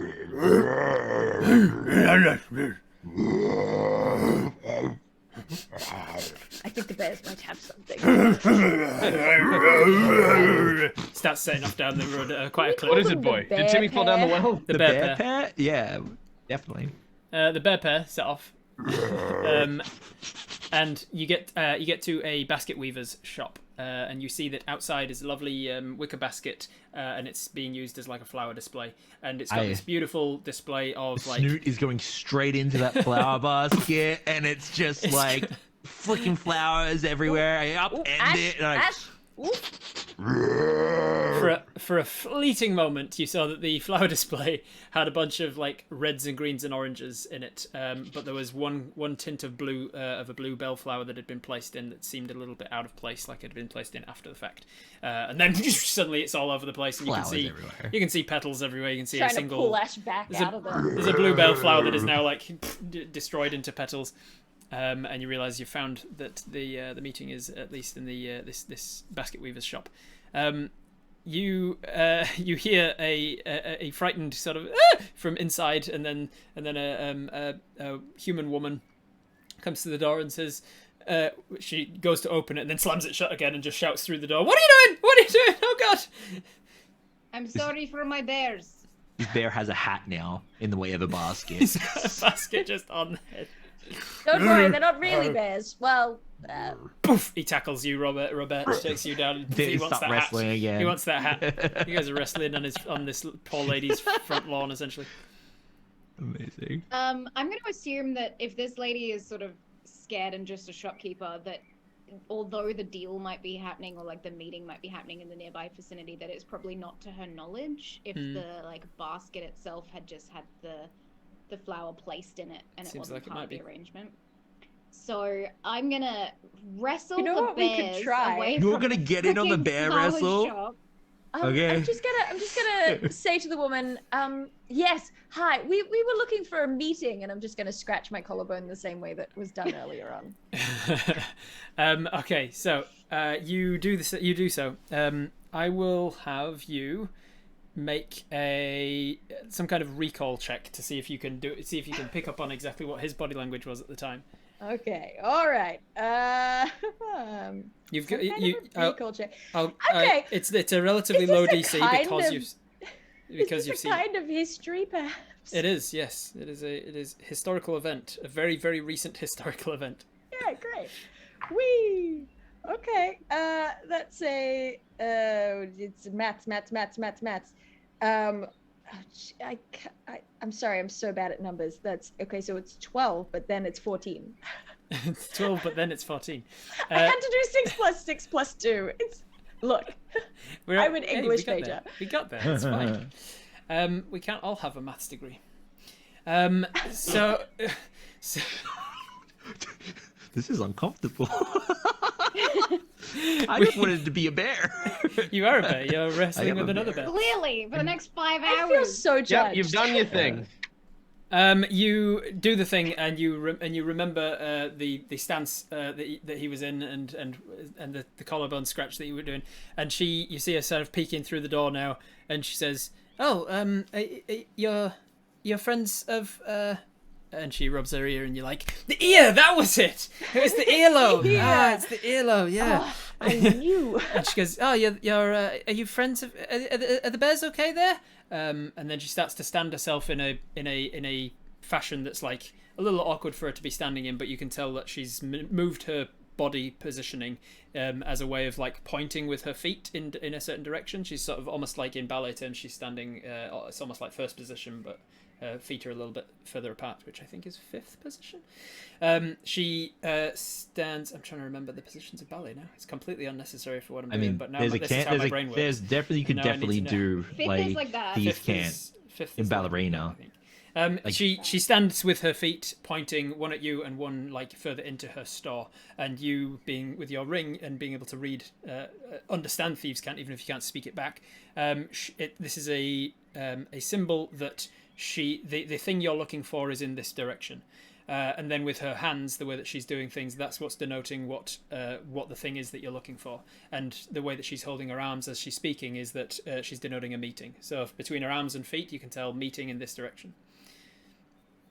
And then her voice is doing something completely different that you know from being able to understand it is nothing to do with the thieves' cant. She's directing attention over there to like that person over there, and what's the bear doing and why I'm going to snap at Robert and just let Robert know that we need to be serious. And then we be very licks up the side of your head on the basket. I lick back and we sit down, we plump down, and we're just very well behaved. I'm glad I didn't have to wrestle the bears. Thank you. You Josh. went to wrestle the bears, and just as you got there, they there's this part of you that wonders if it was through your previous intimidation as well.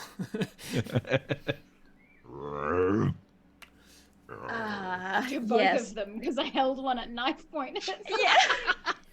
Yep. Okay. I'm just not sure whether the bears coming inside is gonna be okay, but also, having said that, we really got to get the bears out of the street. There are a lot of people watching, Yeah. mostly from their own houses and stuff. You can Is there see. is there like a public park? There would be, yeah. I don't know whether that's the way either. Not like next door. Are there any like side streets? Few little- streets. So No, I'm just imagining getting a cardboard box and putting the two bears in it, putting it in the park, and just being like, "Get out of here!" You go. It's funny. I take the halfling in the direction that the feet are pointing, or if the doctor Yeah. tells me what's happening, I'm like, I'm leaving the bears. The bears can do what the bears are do. Let's just go inside. Yeah, I'm gonna point them towards the park if they're not gonna be, if they're gonna be bears, and then I'll go in as well. She says, "Are they Inconspicuous. are they not with you?" As you all just leave the two bears They in the street. certainly are. It's just I don't. You ever heard the idiom a bull in a china shop. Yes, yes. More than an How idiom. It delicate happened are your last week. belongings? It's mostly baskets and flax. Oh, excellent then, and I'm going to whistle for the bears to come in. Okay, we race. We Vet race. races in through the doors. Oh my lord. You immediately regret it as I'm gonna- fitting through Alright. the doorway. Yeah. There's like a break, like Yeah, I a see pressure that. break to both sides of the doorway as they Okay. both squeeze into the doorway. There's 2 bear butts All right, right and there this- trying to get in. Winnie the Pooh. Okay, at this Yeah. point, Winnie the Pooh themselves. Agmar's had enough of their rampaging. Not because they're rampaging, but just because they're being loud, they're making a lot of noise. I'm gonna grapple both of them. Easily enough done. I like basically grab them both by the scruff, separate them, and then drag them in one at a time. And I'm gonna basically just put not put them in their place, but there's definitely this this orderly streak to Agmar. I'm terribly sorry. They have a proclivity for chaos. Okay. She looks down at the halfling and says something in halfling that only you recognize. She says, "Are you well? Do you need food?" And she replies, "I've been eating fine. I just need to get away from these people." And she says it won't be long now. And then For clarity, we did save her. Right. Yes. Well, in through the back, please. These 2 can stay out here. She says to the bears, one of whom now has a basket on his own head. Roberta's found another basket because he was jealous of yours, and his is slightly larger a basket than yours is. Okay. Okay. Right. I'll take note of that. You head into the back room and meet with this sort of this larger guy. He's human by the looks of him, but you wouldn't be surprised if he has some orcish blood in him in some part of his lineage, just because of how large he is, muscular and stuff. And he's standing in front of a door to the back room.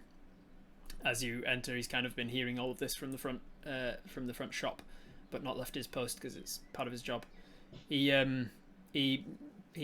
pulls his lapel back and there's a blue flower on there, and it seems like he's waiting for you to respond with like. I hold up the one from the basket outside. So Yeah, you hold up the petals that you managed to salvage from the basket that was destroyed by one of the bears. And he takes a step to the side and opens the door and just kind of calls through the door. Gertrude. And you hear a voice. Yes? We've got those folk who we're expecting. All right. Send them in, I suppose. And then he steps back and opens the door for you.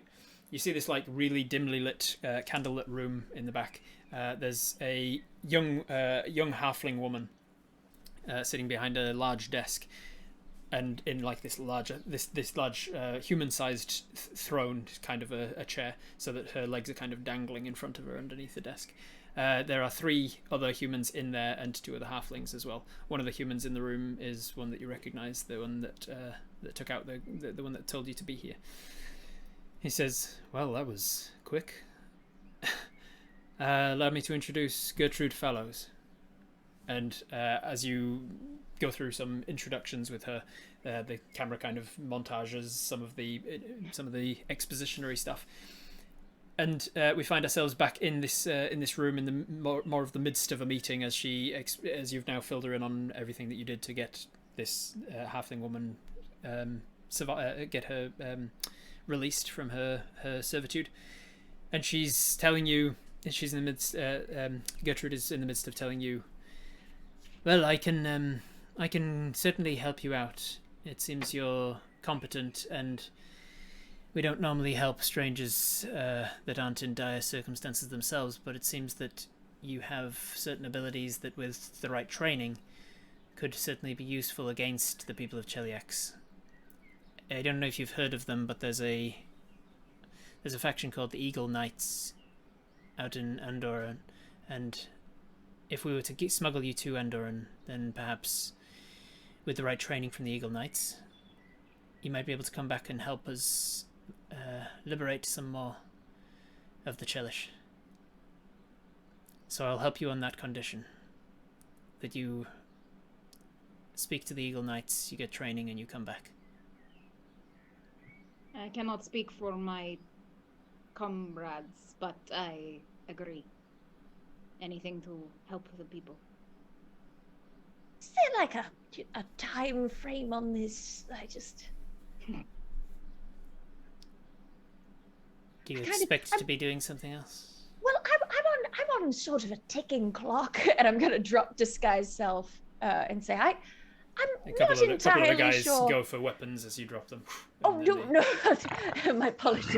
I'm sorry. It's a bit much. I understand, but I'm not entirely sure how long I will be a thinking creature. So if I might deal with that first. Did you touch the fire mistress's idol? And he just reaches and clutches his bag a little bit. It might ring a bell. You still have it? And he opens up his bag and he holds it out. Don't. You hold on to that. It was miscommunication. No, This changes things. I think we could have we have another task for you. This needs to be delivered to someone in Sengel. There is a man there that has been looking for something like this for a while, and we heard of one of our number succumbing to the properties of it. He told us he'd fenced it, and we went on the line, and the trail went cold. Who knows you have this? No one. I think the last is gone. I am loath to give that to any of my people, so if you can be the one to transport it, we would greatly appreciate it. We would be able to assist you with monetary gain or any sort of items that we have to make sure that you arrive there. It's a little deep into the Whisper Woods, so it is a dangerous journey. Will the people there be able to help me? Oh, yes. With this? Yes, they're powerful spellcasters. Oh, excellent. In return for you handing over that idol to them. Anything to be rid of it. Wonderful. Then I think we have a deal. As for the three of you, I think I should assign I don't want to be rude and say chaperone because you're all adults, but from what you've told me about how this went down, and she gestures over to the liberated halfling sitting in the corner, who's now got the shackles all removed and everything. From how this went down, it seems like maybe you are a little rough with your abilities. So I'm going to assign you a chaperone. He's been working with us only a short while now. He works with what does he call them? She says off to one of the humans in the room. He says he calls them guns, I think. Yes, he works with guns. They're like weapons that shoot projectiles at great speed capacity. He's a man called Scraw, and she holds out a what do they call them? Manila envelope sort of a situation, and sort of spreads them out. And there's some information about certain people. She says you'll be traveling with this gentleman, and as she pushes out Scraw's information pack towards you, you see that he's a gunslinger essentially, as far as class goes. Hey, look at that! Thank you very much. And and that's where we're going to pick up next time with Matt Brown's character Scraw and the rest of you guys heading off out of the city as you say goodbye to your doctor friend. I want to say goodbye to my doctor friend. You can definitely have a scene of saying goodbye, but as we part ways, I would love to, because I know that Ash has been looking into this this corruption that's been happening, and to some small extent that does fall within my realm of expertise. I would love to attempt to shed any light that I can on that. His infernal book. Sure yes, thing. exactly. So this will be knowledge arcane probably, or knowledge planes. Or Cool. Yeah, knowledge plane. Spellcraft would be great. No. Knowledge spellcraft. I would allow knowledge spellcraft. I would give you different information for different attempts. Great. All right, let's see. All right, that is a 16. 16. Unfortunately, it's evading you for the most part. With that check being spellcraft particularly, you pick up on the reason that you're not able to shed much light on it is because you're looking at it from a frame of reference of spellcasting, and you realise it's not really a spell book. It is definitely magical and has elements of spellcraft in there, but there are no spells written out as there would be in a spell book. You see just like it's sort of like the components of spells. You can recognize different like ritual elements and stuff where it talks about all sorts of things, and especially with your ability to understand different languages, you can tell that it is mostly written in the lower plane languages, infernal and whatnot. So you know that it is magical and has effects. It's something to do with the creation of spells, but it doesn't itself have any spells in it. Right, well, I'm sorry, my friend, that I wasn't able to be more helpful to you, but I wish you great luck in curing your corruption as I hope to cure mine. You are going to see Ash slowly let go of the wild shape. Ash seems to sift off with Cinder as you see him push off the ground and walk over and will look up at you. Well, thanks for trying. It's been real, I think is what we say. I have a gift for you, though. Indeed been real. Hopefully we'll find each other again out there, and if we don't... He reaches into his their beard and grabs out something from them and then hands out something for you. Lets go, and there's an acorn like falls in your hand. It's the only one that wasn't corrupted inside of the forest. You have That's that. so sweet. Robert comes up and like bumps you, nuzzles you, and looks up at you as if to say, like, "Are you sure?" Like, I know it's. Oh, I'm sure. Plant it, if you will, somewhere that you call home or whatnot. And if you need it, I will hopefully lead you back to my realm. It's safe travels out there, friend. Thank you. Gives a curt nod. Until we see each other again. Yes. Till we see each other again. Then It just has been big an bear hug absolute for Bear. pleasure. Take care of yourself. Thank you. And you try to take care of these ones. I have been trying. Best of luck. Thank you. Ah, Agmai. You are big. You are bigger. Yes. Agmar reaches into his loincloth one more time. And as he does so, he pulls out something. Cheliax, full of many dangers. People sometimes speak in riddle and twisted word. If you need help, it may not work, but may try. Show this to those who wear the devil's helm. And I will present a metal object, a very worn and tarnished coin with this logo on it. oh, I know that. Thank you. I don't know what this is. Make a, what would this be? Some kind of factions roll. Knowledge. No, I this. don't got knowledge level. Yeah, this is. Actually, you could do a history? history one. History would Yeah, be perfect. history for would this, make yeah. sense, right? Knowledge history. Great. Okay, that is 16. Yeah, for this how common region, is it? that'd be.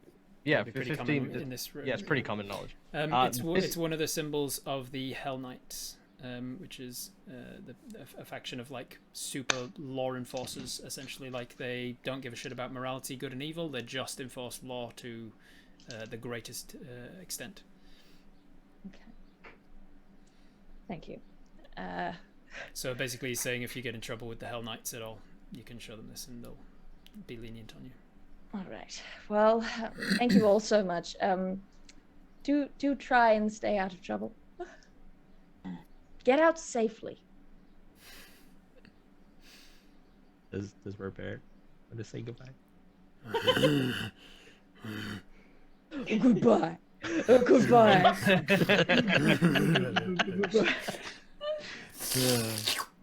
Aww. All right, and that's where we'll leave it for today. Thank you very much Chef for kiss. joining me, everybody. Thank you for the people in the chat for joining us as well.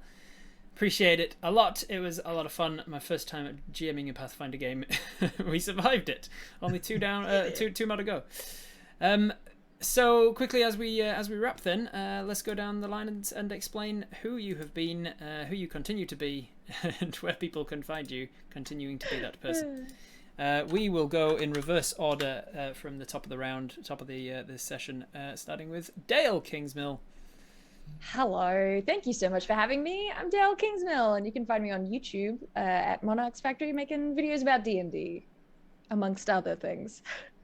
Wonderful, wonderful. And Dread GM. Hi, I am Josh Dredd from Dread GM. If you want to see what I do, you can catch me on Twitch. I got some stuff on YouTube as well and on Twitter. But I'm a storyteller, voice actor, and GM with Dreadlocks. And I want to thank everyone here today for bearing with my chaos, because it was a very chaotic character. But chaos is fun. So thank you. All right. Dead as a gamer. G'day, guys. My name is Michael. Today I was a game. Thank you so much for playing, and it was such a pleasure because, you know, as it is not unknown, I don't get to play Pathfinder very often, even though it's a game I very much love, and getting to share it with, you know, my favorite people, and, you know, especially Dale, as a person who also has an appreciation for Pathfinder that's long-standing. I mean, I would love to play Even Pathfinder. if Pathfinder doesn't have an appreciation for me. Yeah, that's very true. I sat there the whole time and was racking my brain. It's like how do we team up and do something super cool? So I'm glad we got at the very least A little punch a hole through that guy. Punch a hole through a you guy. know. But yes, Teamwork makes the dream work. absolutely. But yeah, you can find me over on twitch.tv/deadauziegamer, also over on Quincy's Tavern and the Careful Cantrip crew, where I hang out as a regular cast member. So yay. Very good, very good.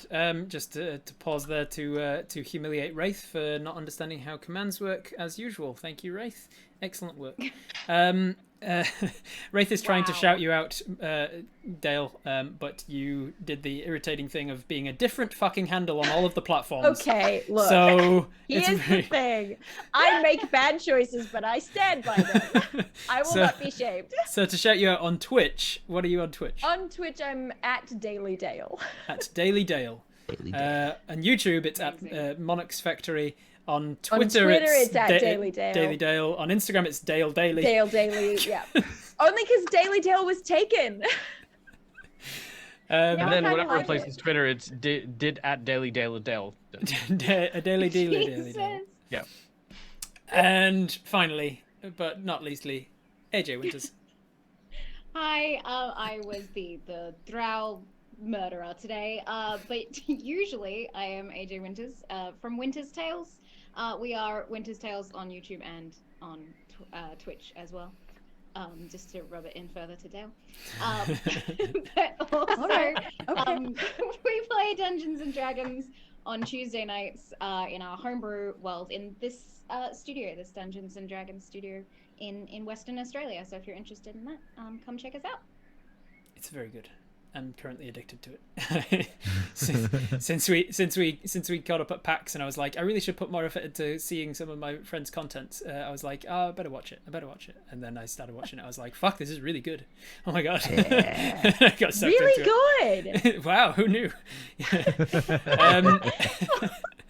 In case anybody is joining me from one of your guys' communities and this is not your regular place, you've not been to my Twitch before, stick around. I'm Robert Hartley GM. I'm a full-time Dungeon Master, a TTRPG player. And you can find me on Twitch at Robert Hartley GM. You can find me on Instagram at Robert Hartley GM. You can find me on Twitter at Robert Hartley GM. You can find me on YouTube at Robert Hartley GM. Look, you can find me on OnlyFans at... do things on the fly. Some of us aren't planning to build a mega branding empire. Some of us were 19. and just didn't want to be like Daily Grace on YouTube. All right, we're gonna set you guys off for a raid. We're gonna raid Split the Party TV because next week the guest star that's going to be joining us for this exact time slot is going to be Matt Brown, who is the Dungeon Master from Split the Party. So stick with us for the raid. Say hello to them and say that you're excited to see him playing Pathfinder with me this time next week. Me and these guys. All right, thank you all for joining me. I really appreciate it. It's been a blast, and I'll see you guys next time. Bye-bye. Bye! Oh, damn, is it over already? Well, my Patreons get an exclusive first look at all my new videos, so maybe the next one's live over there already. Go check it out.